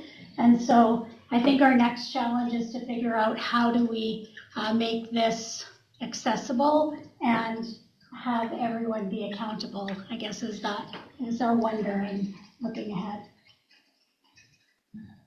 Thank you. Happy to take questions. Mary, you want the last word? No, I think. Any questions, Trustee Lise? I went through this, and I loved so many things about it. So just really great work. And as I'm going through it, I keep thinking, oh man, this part of our community needs this. This part of our community needs this beyond the walls of the school district. So it's just really great work. And then my other thought is, and you just spoke to it, as we have new people come on board in our district, how we ensure that this has continuity. And that it's not a one and done, that this is always a part of. So when you do those workshops, it's something that has that ongoing capacity to keep going. Trustee Schmidt. First of all, thank you for putting so much care into this, and thank you for not rushing it. I know we just released our racism video because we know that it's not healthy out there, and we recognize that. But I've got a question about what you just said, Tammy, about staff not feeling safe or getting. Let's face facts, we know that stuff is happening in classrooms and that kids have got a lot to say, whether it's denialism or whatever. What do we have what kind of support do we have for staff that go through that kind of stuff on a more than regular basis? Because we all know it happens. It's not something that we should hide anyway. Like, what is there in place? Because, as we move forward, and we know that the littles really understand it. We see them, coming through, and so it's still safe when they're littles, but as these kiddos get older and families, for whatever reason, go a little bit sideways, and we start to hear about stuff in classrooms, like as we continue to push forward with care, what nets do we have in place to catch the staff that are really trying to support kiddos and these teachings, and talking about the truth without having to fear repercussions from kids, especially as they get older? Like, what net is there? What safety precaution is there for that staff member? Because if your training has brushing, which thank you very much for that, like, is there something on the side where that staff member, if they get beaten up pretty good, like, is there a place for them to go to culturally heal? Like, I would say from our safety net, I think, is our staff, and I think and the students, and holding each other accountable. And that was part of the training, was being able to identify what are those things that people may not even realize. Like, word choice matters. We've done things like that where people have, like, I catch myself going, okay, wait, where did that come from? Like I'm questioning things that my family has always said, and I don't actually know where that word came from, and looking things up. So I think it's as each person is learning and unlearning. I think that's where that is. I think we talked a lot about who's your person in your school that you trust, that you can talk to, principals, vice principals, a colleague, so that people can share those things that are happening, so that we can be accountable in the moment. Like, the time to change behavior is when it's happening, and I think as a team, that's the messaging we're trying. Of course, we share EFAP and other resources. I don't think we have a structurally built piece around supporting brushing or something if someone was struggling. I know if people reach out, they would get support, but I don't think we have a structure per se around something like that. And just what you mentioned about community, it's those conversations we have each and every day. And, I have staff that come to me and say, Mary, this happened to me at the grocery store, and they said they're racist. And then just trying to help them advocate for themselves and give them the courage to be able to, okay, maybe when this happens next time, you can say, why did you say that to me? Or why did you treat that person in front of me differently than me in the lineup? And it's having those conversations all the time, and then having people come back to me and say, Mary, I tried it. I was in the lineup in the grocery store, and the teller was just so nice to the person ahead of me, and comes to me, and they throwing my groceries around, and I did it. I said, why were you throwing my groceries around? And they were like, what? And it's saying things in the moment and helping not only staff but students be advocates for themselves. And that's why we want to focus on helping children, just like we had this evening. That child was, comfortable and confident and able to be who he needed to be. And that's how we want all of our students. That's why we want them to be able to walk indoors and say, I'm who I am, and be okay. And I think it's courageous conversations, right? From leadership to teachers. Like those are always tricky conversations, and we have to have them. Yeah. Every single conversation. Trustee Souza. Just gonna maybe you might be able to help. Great. Thank you so much. Can you all hear me okay? Yeah. Okay, wonderful. I'm so sorry I can't be there in person. This is fantastic work, and I raise my hands to the both of you and your team for this really important work. Pretty profound, I think, in many ways, and I'm just thinking about the different sort of channels to kind of like, get this important work out. And so I have a couple of questions. One, is there an intention to maybe, with the document sort of being finalized and whatnot, to have a session, say, at a future non-instructional day, where there's a session just with the guide? Probably not this year, but maybe next year or something. Might that be a possibility around that?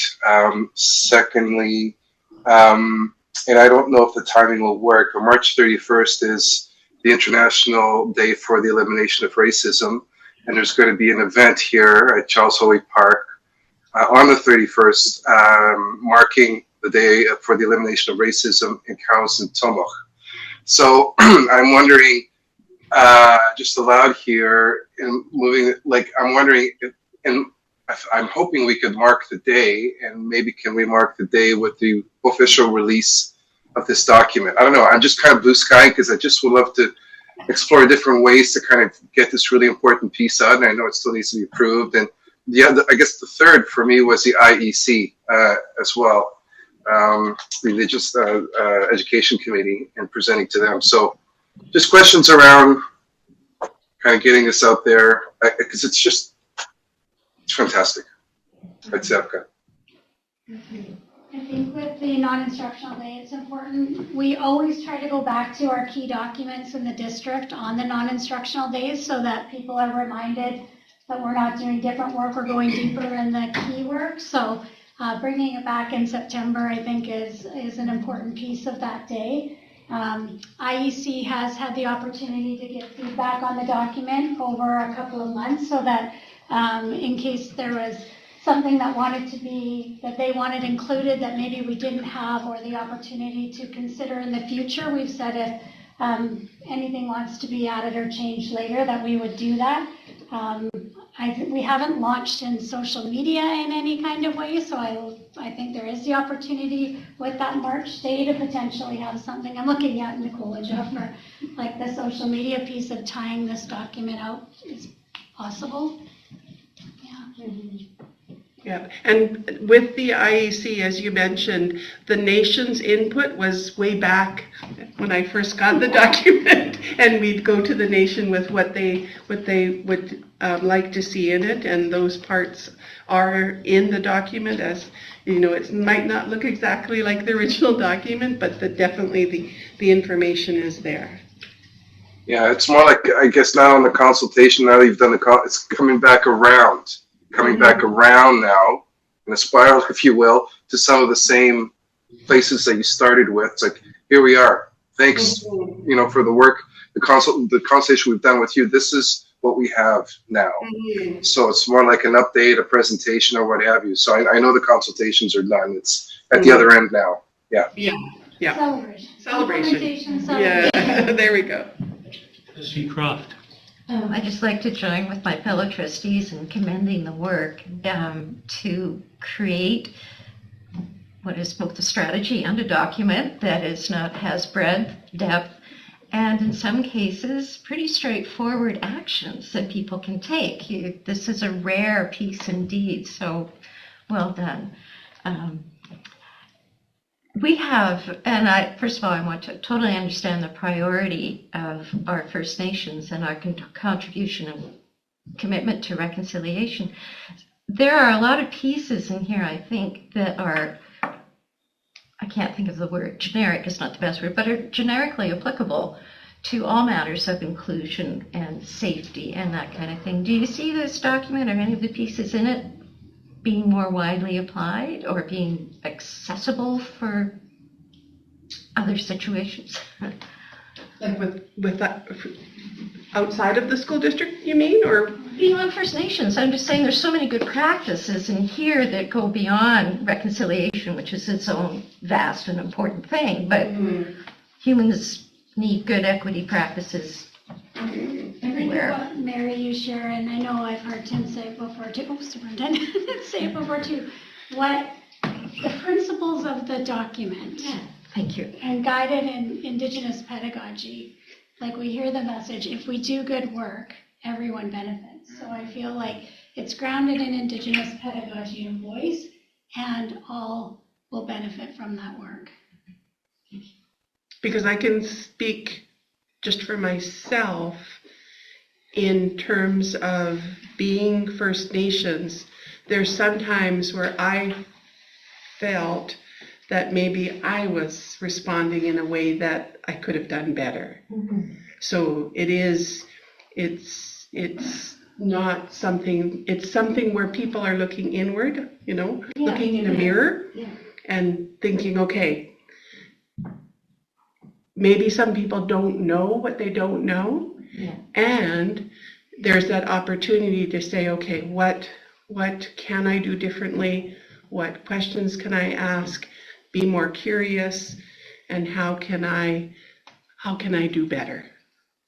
And that's not specifically for anyone, it's for everyone. Just a quick follow-up comment, and I really liked your, I think going through the grocery lineup teaches you everything you need to know about a community. Maybe not everything, but a lot. And I just think of all the interactions we have in a day, and if something seems unhappy, that generally it's entirely fixable with just that small practice and self-reflection in that instance. So anyway, I certainly, I just wanted to honor your work, and that I think it has very broad scope and can benefit us in so many different ways. Thank you very much. We look forward to the next steps in this.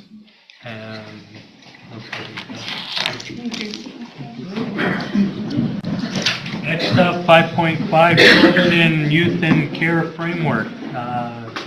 Paul Boucher.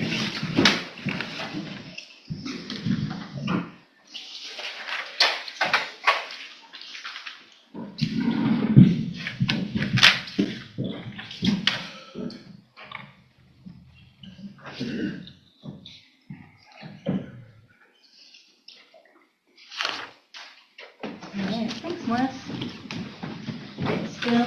I want to see Lamnala. I'm here today to share highlights, I'd say, from our framework for children and youth in care. I know you've probably had a chance to preview it, but I'll speak to, I won't read you the whole document, but I'll speak to some key points throughout the document and draw your attention to some important pieces and take any questions that you might have. So ahead of sharing those highlights, I'd like to turn back the clock and give a little bit of history. So last year, a bit of FTE was given for the first time in our district to, it was offered to administrators to take on the portfolio of children and youth in care. And 2 administrators came forward with a great deal of passion and interest. So I want to give credit to Jennifer Merritt, who's currently at Brockton Elementary, and Tommy Mullen, who's currently at Lake Couch and Shemana Secondary, because they took this role on initially and they established partnerships with our Indigenous agencies and Ministry of Children and Families, and they started the work on this document that I was really happy to take over in my new role as district principal at Prairie Learners. So just to kind of share that credit with them. And also there was a committee last year that really focused on children and youth in care, which is involved in the admin committee that looks at priority learners, but that group played a big role there too. Is it just this arrow, Morris? Yes. So I'm not going to read every page, but if there's a place you want me to stop and pause for clarification, I can offer that. Wanted to share that I've added a few extra slides just to share a bit of information. So if you see a blue background slide, that's just me with a bit of extra to share. But we have 3 agencies that, with the work of Colleen and Jen that we started, we liaise with these 3 agencies once a month. And it is of huge benefit to our district and to our schools and to our SMNM and our children and youth in care. So Quamat Lalem is one agency, and Mary and I liaise with them. And we talk to a lovely man named Tim Harris once a month and have a great working relationship with him. And when we have these meetings, we're able to talk case by case and child by child. So if a school's having a hard time reaching a very, very busy social worker, for example, we might be able to pass on a message or ask a few questions and then get back to the school or get back to the people we need to get back to. And it really, really does serve the children. And we also liaise with Stiet Tasmanam, who is the agency that takes care of our children from Cowichan tribes. And again, Mary and I do that work together once a month, and we are talking about individual students and often bringing messages back to schools so that those schools can support children, and CFD, Ministry of Children and Family Development. And again, what I find, even when we don't check in with them once a month, if something comes up, a principal might contact me, and then I can send a quick text to our representative agencies or make a quick phone call, and it's usually a turnover of an hour or two, and we're giving that child sort of service or passing on messaging that we need to pass on. So yeah, probably don't need the dates, but I think I've spoken to that piece, and that work started last year, continues this year, and is impactful and very meaningful.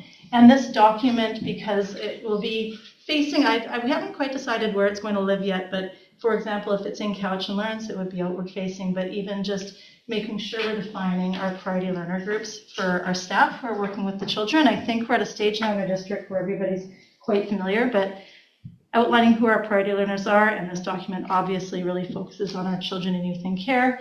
I know you've seen this graphic before because I've been here when you've seen it, but currently we have 145 children and youth who are in care across our district and our schools. That number, it ebbs and flows depending on who might be moving. Kyla spoke earlier about some students they're supporting that just came from out of province. And then sometimes we have children who return into the care of their families, which is really positive and great. So always sort of monitoring that number. And just talking about, in the document you have, it doesn't look like this. When I compressed it into a PowerPoint, it got a bit squishy, I noticed just as I was sort of heading in here earlier, but it says agency on one line, so rest assured it looks professional. But something that really came up as a big theme in our district last year that was sort of not introduced, but spoken to with our principal group and then brought to our schools and our school staffs is wrapping around the children between those three agencies that I listed, the families who are taking care of these children, and the school teams who are taking care of them. And when you have that trifecta wrapping around them in a meaningful way, they're going to thrive and flourish much more than if one of those groups was disengaged in the work. So a good section of this document is devoted to transitions. We heard Claire say earlier that they bring in 300 students, and then 2 years later, 300 students move out. Transitions are a big deal for all of our children. We do a lot of work for everyone. Priority learners, in particular, we need to take extra time in care. And for our children and youth in care, who might have a lot of different transitions and different things happening in their worlds that cause some instability, we really want to take the time in care to make those transitions as smooth for them as possible. So there's pieces in that document that speak to what we're doing. Something that started last year that we're continuing this year that is really highly impactful is called Circle of Care. And Kyla spoke to that when she said that at her school, there are at least 3 adults that are connected to every single child who is in care. And we actually asked schools to identify 4. And when somebody said recently, how come it's not just the classroom teacher?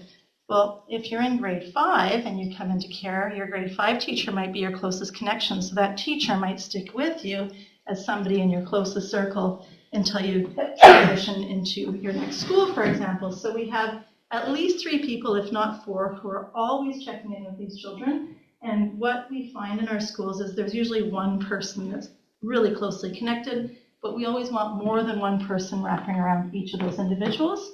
So I just made this as an example, and check out any, you can't really read it anyway, but check out any identifiers. But for a school, they submit a spreadsheet to us that shows us exactly who is looking out for and taking care of each of these children, and I'll talk about what that means in a moment. But the children, it just says last name, first name, I took out the names, but on the white background, those are children who are in care with one of our 3 different agencies. And in blue, students at schools, they do such a good job of this work because they know their kids. They're identifying students who either came out of care, but they still want to look out for as they move through the system, or we have a number of students in what is called kinship care. So you're not in the care of an agency or the ministry, but you're living with an auntie or a grandmother, and you're not living with your biological parents. So our schools are wanting to look out for those children too. And some of them are children who may have been in care and come out of care, and just always making sure that we're watching for them too. So we flag them and we make sure that they have mentors. So mentors could be a variety of things. It could be an administrator that knows a child really well. It can be a classroom teacher. It could be a SOTN, depending on the school, Indigenous support worker. It's a whole variety. Student support worker. Our EAs are trusted adults and mentors for these children. So what does that look like? What do the mentors do? They do a variety of things. So one thing that, this is an extra slide I've added, that I do every month is a newsletter that goes out to our schools, and the principals are asked to share it with all of their mentors. And it gives the mentors sort of a checklist of things to consider for that month. And I'll get into a little bit more of that in a moment. I pulled one up from December.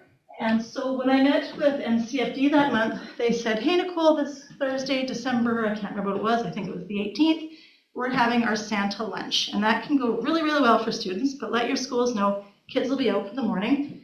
They're going to come back really, really happy. They might come back really, really sad because they might have an expectation because it's an opportunity for them to connect with their biological parents. Depending on who comes, how it goes, they might be coming back in a state where they need some support, or they might be coming back the next day not feeling so great. So we give the schools that heads up because they kind of give us the heads up. If the ministry is acknowledging, I think October was the month to acknowledge foster families, and Deputy Minister put out a really nice letter, so we'd include that and make staff aware. And then just always reminding people that if you have individual updates, so a child's come into care that you become aware of, to make sure that it's entered properly in MyEd and that we have that information. And I return the favor if the ministry lets me know that someone's come into care, and make sure that the school knows. And then in that newsletter, we also include, and it's in this document, every month has a checklist. So this checklist was put together by the group that I was a part of with Jen and Colleen and many others last year. And we looked at what are all the things that happen in an elementary school every month, and what are all the things that happen in a high school every month. And we do a good job in our schools of, they're talking about all their clubs and teams and activities at Quamission. They've got a mechanism for announcing that to their school population. It might be on a monitor, it might be in the announcements, it might be an advisor. But those mentors are going to talk to their children they look out for and say, hey, you're really great at soccer. That season's starting. Do you think you want to play soccer? And if they say yes, that mentor is going to say, okay, how can I help you register? Do you want me to come with you to the meeting? Do you want me to call home and make this happen for you? So they're looking out for those pieces. And every month, kind of as we highlight what mentors need to consider and talk about. And, December might be, consider that Christmas might be hard for some kids, right? Just like we talked about in that Santa lunch. There's also here, supporting applications for post-secondary programs, and we also have later in the document it highlights some scholarships that are just available to children and youth who are in care or who have previously been in care. So we're asking the mentors of those secondary students in grade 12 to support the application for those scholarships. And in my monthly newsletters, in the first page, I'll flag when certain scholarship applications are due. Some of them have a few rounds every year. And I was really happy when a couple of counselors called me from the high schools to say, hey, can you help me with working on this application, Lake Cowichan, and they were supporting students, so they called me for clarification, which made me happy because it means they're reading the newsletter and they're doing that work with the children. And a lot of tips and hints here around transition times. So that's that March, April, May. And every single month starts with your monthly school-based team review. If students are not experiencing success, what's the plan for support? This includes ongoing attendance monitoring and support. So there's some things that we're looking for every month and some things that are specific. Am I okay to keep cruising? I said to interrupt if you need to. Yeah, so flagging in the document where financial support exists, and this is for students who are in care or who were in care. Oops. not too fast. All right. And just some hints and tips for, it really speaks to trauma-informed instruction and assessment, but ways of interacting with and supporting our learners in the classroom, and when we're looking and considering their representations of learning, a list of resources to support schools and school staff. And this is just a district roadmap. I don't know if you had a chance to look at it, but it talks about steps along the way from kindergarten right through grade 12 to support students, and especially to support transitions, and to support students on a path to post-secondary or post-secondary employment or learning, where they feel like they're entering something that might be rewarding and meaningful for them. So really not just for any of our kids, not just saying you've graduated, congratulations, we've done a good job, good luck. You know, it's sort of what would you like to do and how can we help you get there and be successful. And yeah, so that takes you through the document, and I hope that sort of provides a bit of rationale.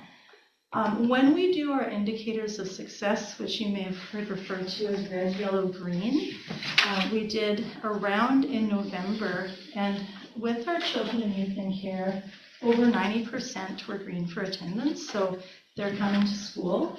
And Claire used the word, or maybe it was Kyla, moving the needle. When we talked about academics, most of our children and youth in care are either on track or making progress, and that's a function of attendance, and it's a function of that wraparound support I spoke to.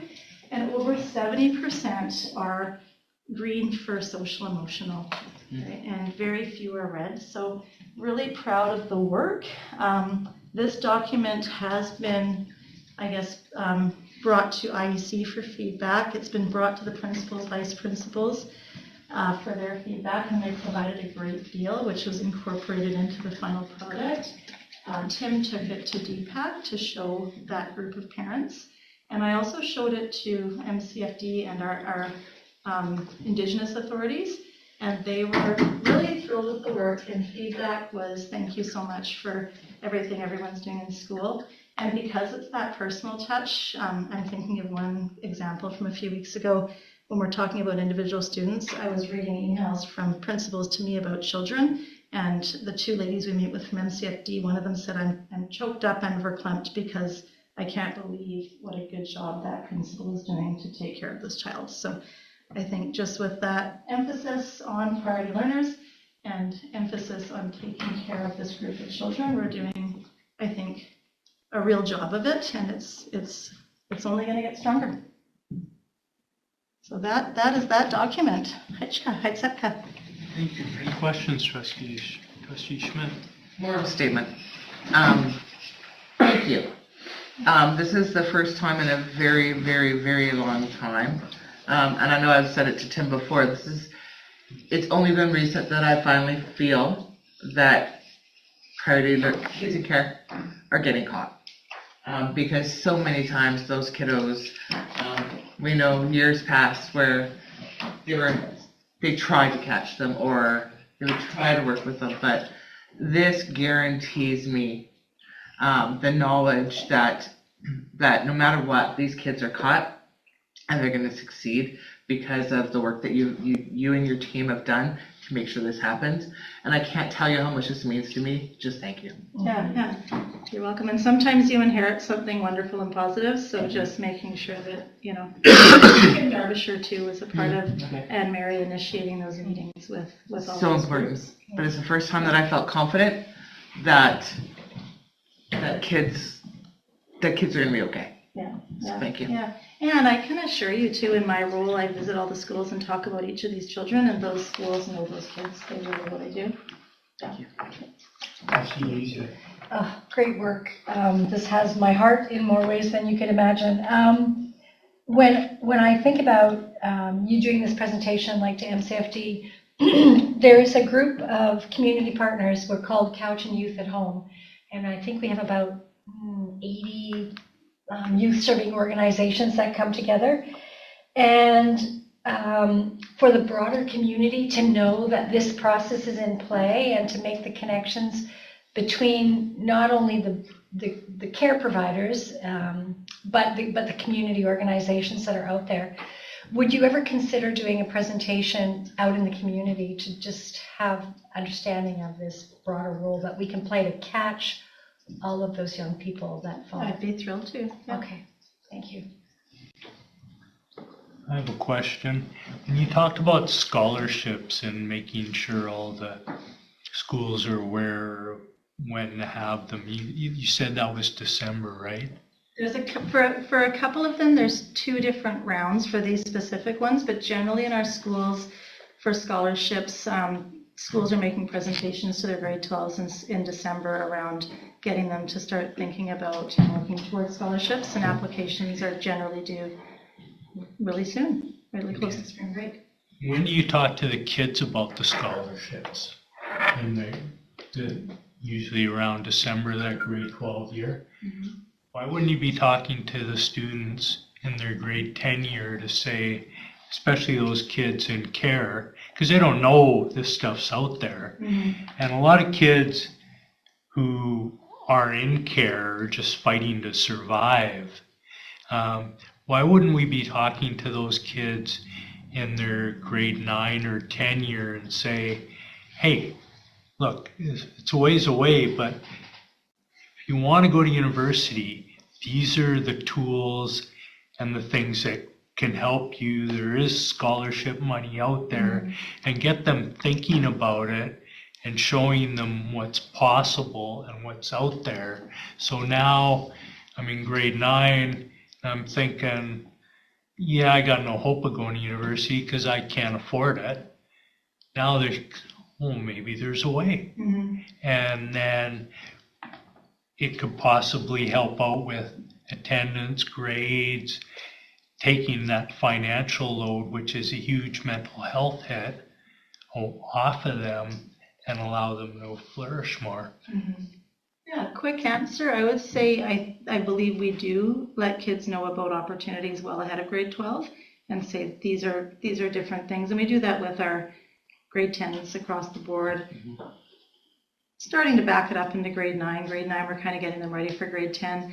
And it's grade 12 year where the mentors are sitting down with the students to say, okay, we're going to sit at this table together and we're going to work through the process of applying and sit with you hip to hip to support your application. Some of the kids say, I'm good on my own, I know what I'm doing. But yeah, we certainly do, and especially priority learner groups, so not just our children, youth and care, but our Indigenous learners, making them aware of opportunities that they have well ahead of post-secondary. And we've talked a lot in the last year and a half about backing it up and starting that work sooner. So speaking to your point, which is a really good one. Thank you. Yeah, Trustee Croft. Do you get the sense that you've created a framework here that is kind of giving people the structure and relationships they need to do the things they've been wanting to do? Because I feel like all the skills and the passion have been around for a long time, and this feels kind of like a release. Does that resonate with you at all? Yeah, I guess I can offer you a quick anecdote from this afternoon, which was Mr. Darren Hart. I think he was in Jeff's office and then popped by mine, and he saw this on my screen. He said, I can't wait for that to come out. I want to see all the months.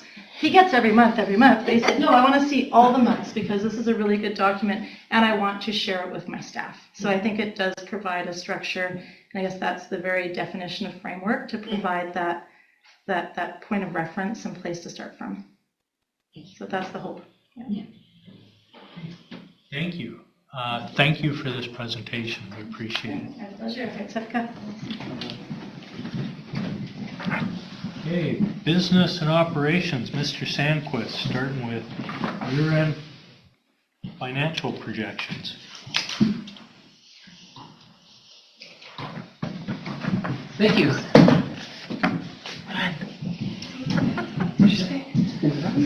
Tim.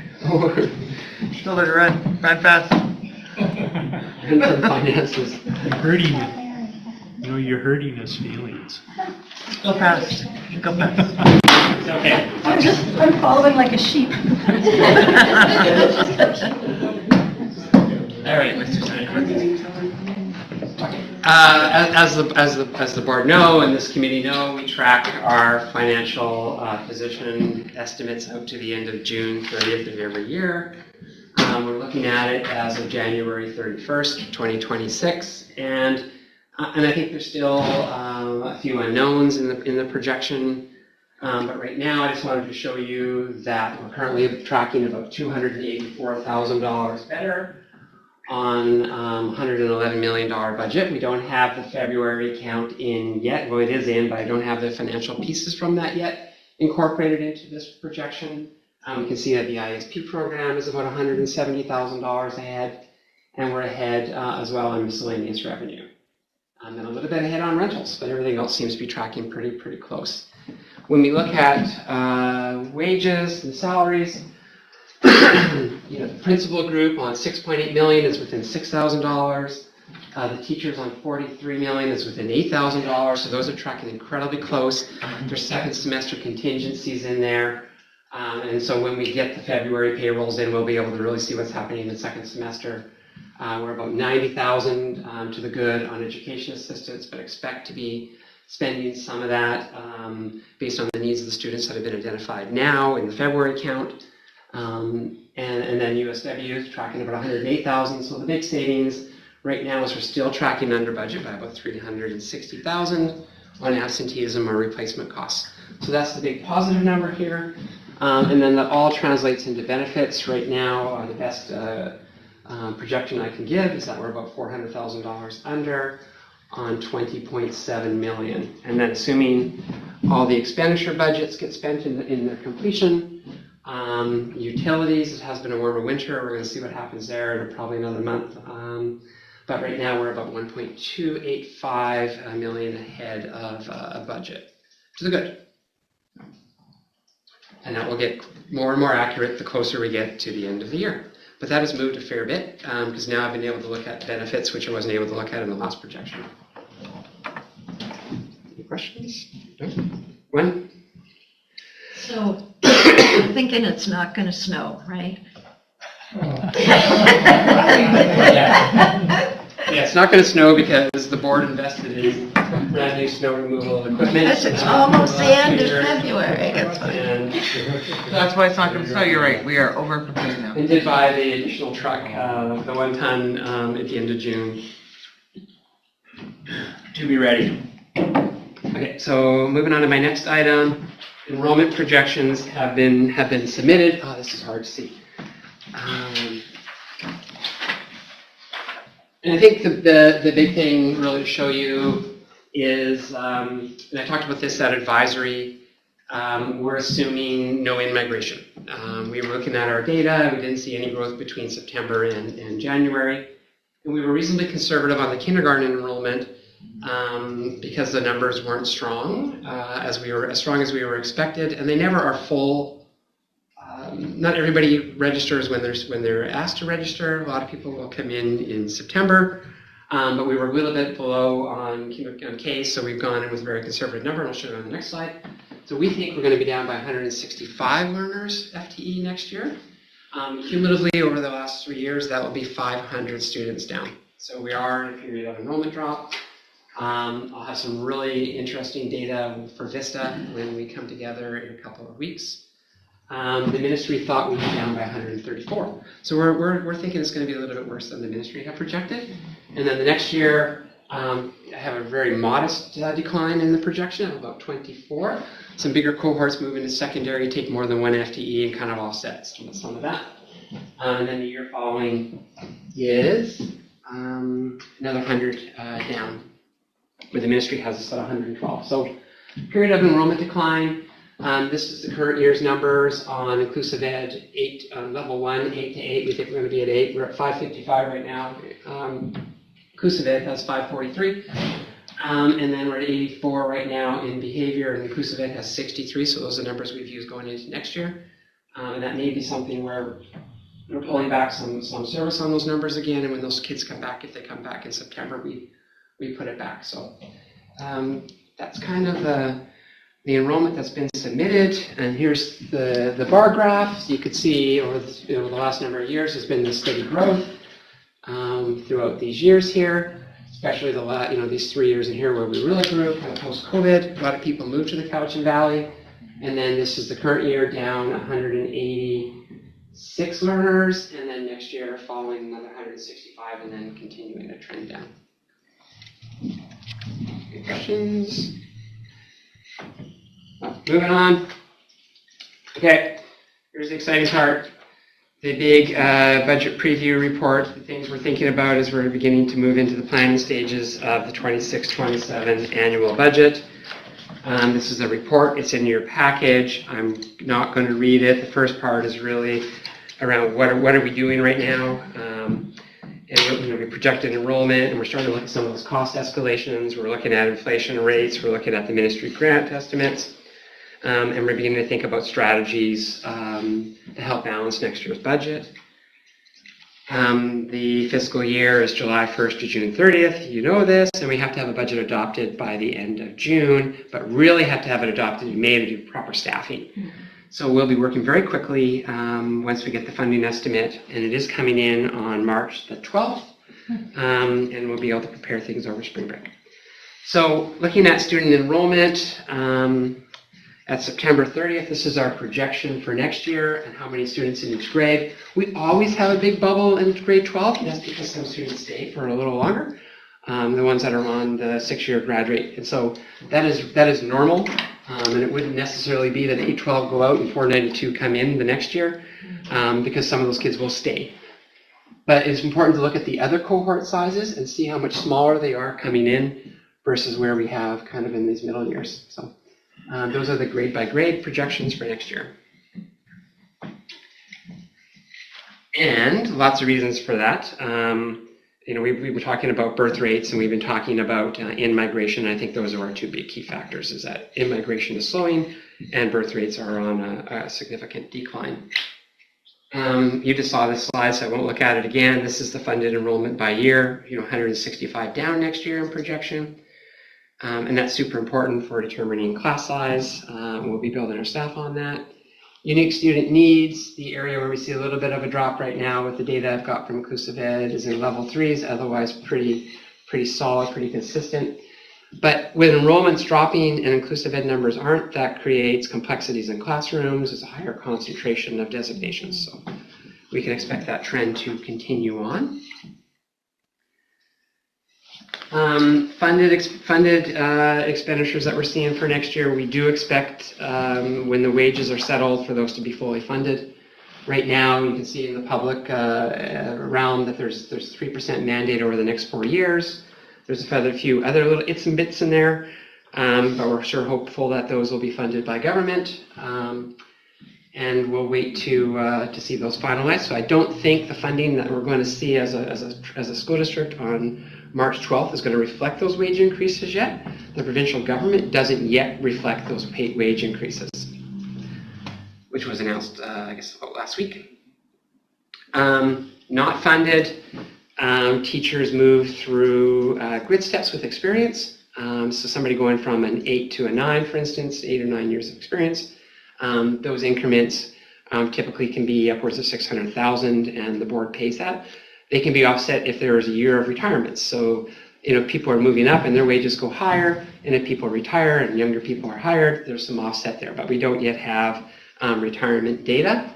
The CPP premiums are continuing to increase as the max rates increase, but we don't yet have the rates for 2027.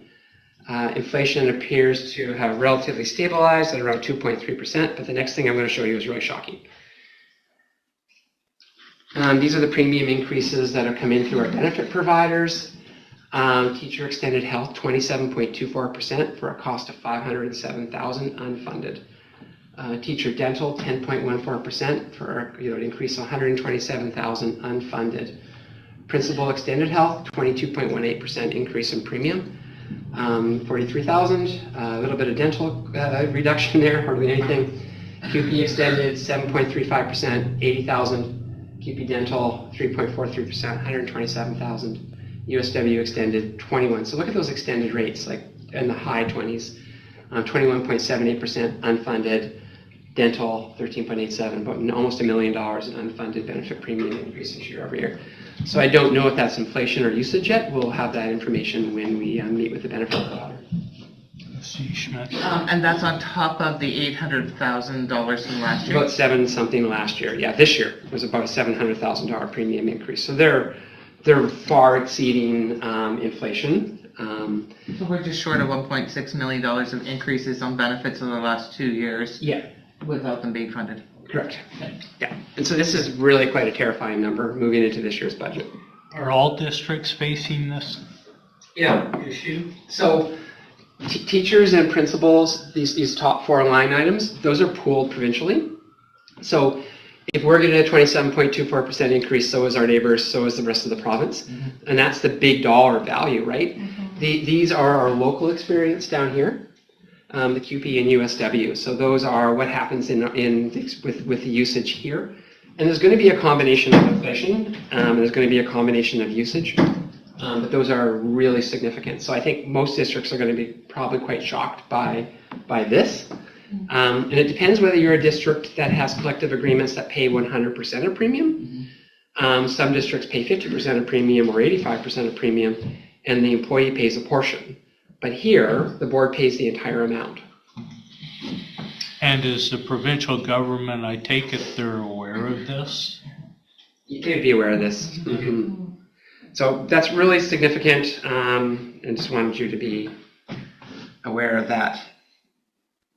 I think on the capital side, we're not going to expect much. The provincial budget kind of told us that don't think there's going to be a lot of major capital projects in the province, and kind of good luck with your deferred maintenance. We do expect AFG to be likely a little bit up, but some of the other projects that we normally would get, typically between $1.5 to $2 million, we're going to find out that at the time of the grant announcement. We're not sure what we're going to see there, but I'll probably get a preview on, I think we get a preview on Friday of that, yeah. And again, we still have priority learners, supports being a significant priority for the board. Still wanting to expand, out of school care and child care programming. That's a ministry direction. We know the ministry has put a freeze on new child care spaces. So that funding pool will be closed for the next 2 to 3 years. And anything that was in the queue that wasn't already approved, like the Tanzer project that the board had applied for, we now know that won't be approved. They're done. The money's not there anymore for those programs. We one of the budget guiding principles is to continue to account for economic uncertainties. Certainly, the provincial government budget is significantly impacted by economic uncertainties, and that impacts the board's operation. One-time cost this year will be the election, so we'll be needing to build that into the budget. Excuse me. The board will share those costs with 4 local governments who will conduct that election for us. But we'll need to build in a little over $100,000 for that. Revenue side, the grant still remains, and local education agreement still remains the major funding source at around 98% in that student base. So we know, we can expect that to go down. I do think the board, with the enrollment drop of about 2%, will be in the enrollment decline supplement. I haven't yet figured out if funding protection will apply here.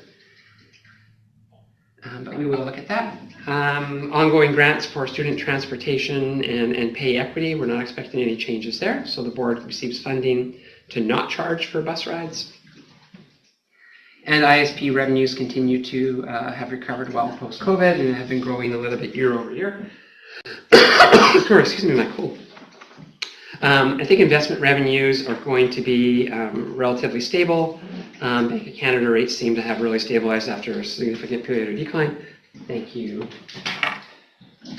Enjoy a fisherman's friend here.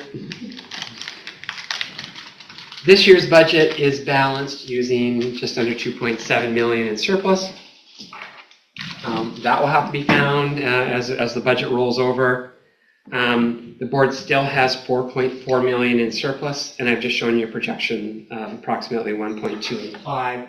So you can combine those and realize that going into the budget, there's potentially $5.6 million in surplus funds. So that's a very good position, but it will still be a very challenging budget. Yeah. So to date, budget guiding principles are adopted. The survey's back. We're going to show you a brief summary of that. You have the full package on your desk. The month of February had all the liaison meetings. They've all concluded. We'll have that information summary and a summary for board members shortly. There was a public meeting. It wasn't that well attended, but there was some feedback that we can take from that meeting. And next month, everything comes in, and we'll be having a big package for back to this committee on March 31st, and we're going to really understand the position that the board is in. I've just shown you cost increases for benefits. I've talked about wage increments, and I've talked about the election as being things that are obvious increases for next year. So, down by 165 FTE. Still thinking that we're going to have a significant amount of funding come in through the Costume Enhancement Fund this year. That is 71 teachers and 6 EAs, so that's a good thing for the district. That's the restorative collective agreement language that provides extra teachers. And then I think, really you're still in a sound position with approximately, you have an expectation to have between 1% and 3% of surplus in contingency. You're going to be well in excess of that entering into the budget process. So there's the high level what we're expecting. Mr. Sunquist, how many other boards are in the position that we're in? With surplus? Yeah. I think it really varies. If you look at very small boards, they have significant surplus. I think the funding model favors boards that are growing and favors very small boards. If you're in the middle and you're in a period of decline, the funding model is not that supportive. So I think on the island, we could poll trustees when we're together on next Friday, but I don't think there's too many boards that have in excess of 4% in surplus at the moment. I think there's a lot that, there's one in deficit, there's two that are hovering on the line that I'm aware of, that are going to, if they get those benefit increases, I don't know what they're going to do. Okay, so the budget survey is back. It's been summarized. I thank Claire for putting all that data through. And we've come up with what people are saying. So kind of at the really high level here, strong demand for more support for diverse learners and classroom capacity. So we're always hearing about education assistance. That's a common message that comes through the survey. More classes, and of course you've got a lot of comments around literacy, numeracy, and early intervention support. And communications has shown up as a theme.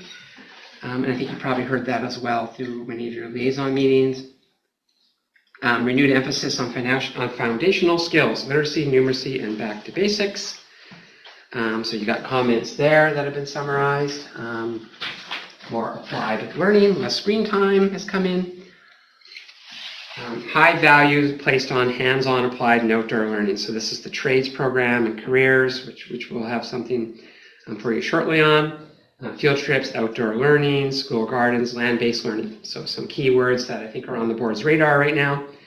More physical activity and experiential learning opportunities. There's unfortunately some divergence of opinion within the survey that I won't get into in great detail, but just for you to be aware of on cultural components. Strong concern for student and staff mental health. So we see that consistently in all communications over the last number of years. Mental health. It comes from kids, it comes from parents, it comes from all the surveys. And I kind of think, some of this may get itself sorted out a little bit through once we can't really speak about it, but once the agreements are concluded. Concerns about behavior, better responses to bullying and violence. I know you asked a question of the students here today about washrooms and about some of the comments you've gotten on the new single stalls as being something that reduces that. More noon hour supervisors and more personal responsibility. So a lot of these comments aren't necessarily super related to the finances. They're more themes around for the board to be aware of what the public are thinking around the work that's being done here. Strong views of social issues, SOGI, climate education, equity messaging. Comments came in with that. Desire for better facilities, equipment, and school level resourcing, swing sets, I think you're really well aware of that. Always hearing about sporting equipment. I mean, the kids talk about that all the time. And then support for practical everyday well-being supports, food programs being at the top of that list. I think that, again, no surprise there. That comes up constantly. And so overall, more EA, smaller classes, better supports, strong focus on literacy, numeracy, and academic fundamentals, mental health resources and food programs, high support for hands-on and outdoor learning. There's some polarized views, need for better facilities, equipment, and school-level resources. And that's the high level. You have all the details there. There were 158 respondents, which is up from last year. I think that's good to have that interest here. Any questions on that? Trustee Schmidt.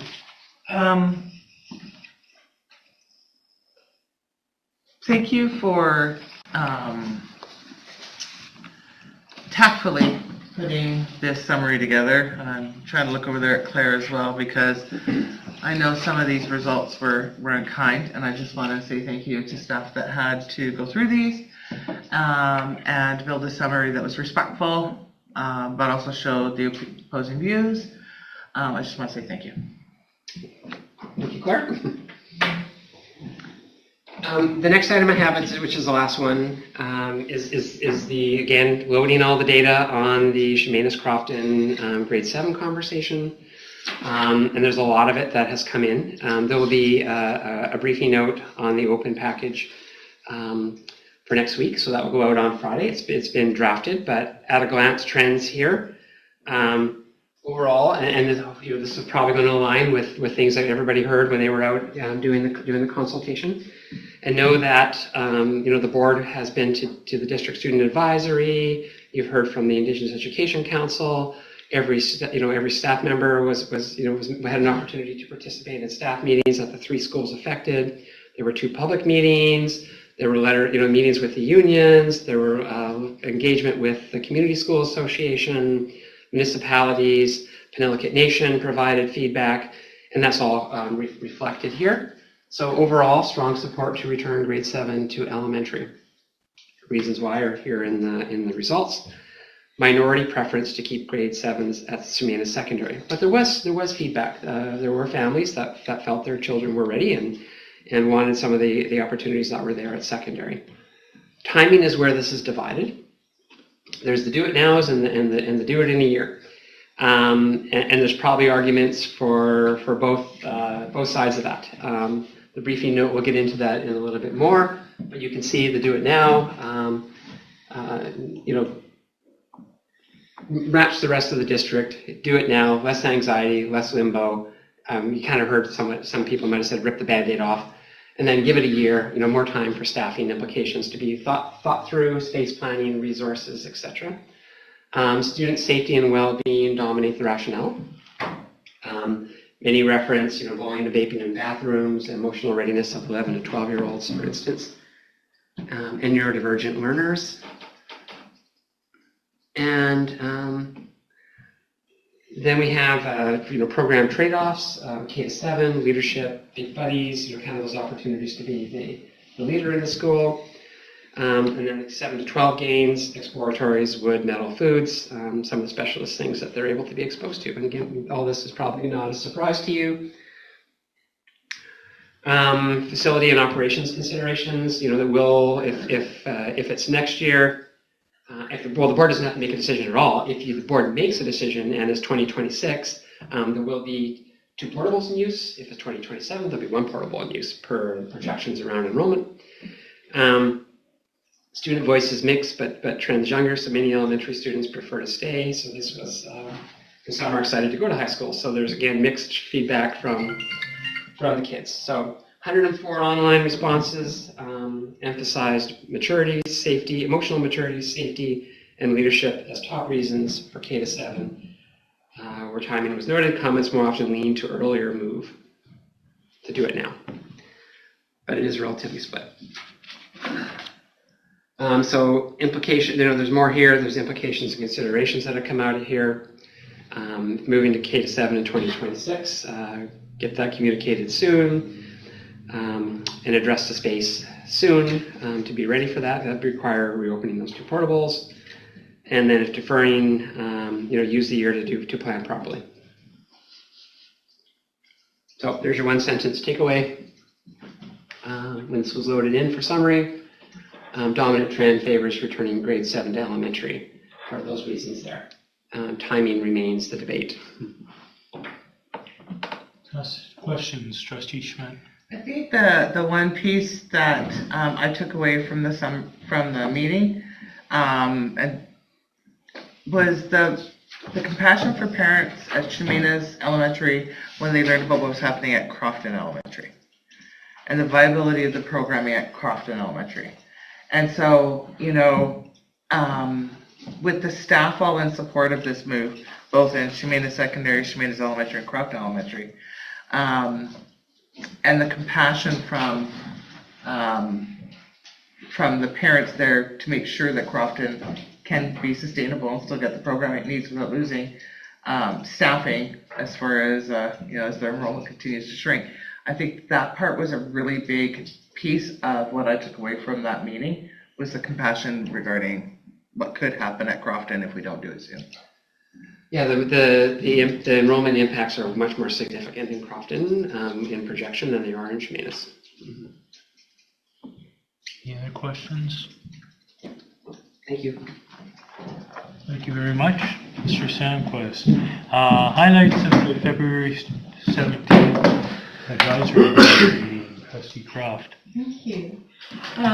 Well, last Tuesday there was some stormy weather and dangerous driving conditions around, so we didn't have a full complement of attendees, and we actually tabled one item because of that.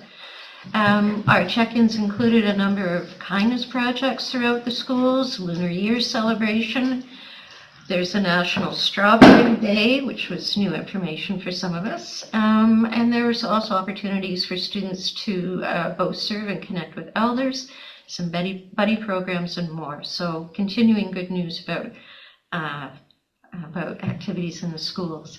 Under our Standing Truth and Reconciliation item, Jason Sandquist noted that he'll be presenting to his provincial counterparts regarding how Cowichan has integrated reconciliation values and actions into accounting and district-wide administration. Also, as I say, we tabled the item about budget assumptions because we'd already had our meetings with our liaisons and that kind of thing. We felt people were pretty well informed, and we didn't want to move into something when so few people were around. Again, Jason did do a slightly more thorough version of the region's demographics and its implications for resourcing schools and funding and budgeting. And we wrapped up a little early. Thank you very much, Trustee Croft. There be no other business. Motion to adjourn. Trustee Schmidt, Trustee Croft, in favor. Thank you very much, everyone. We will see you next week.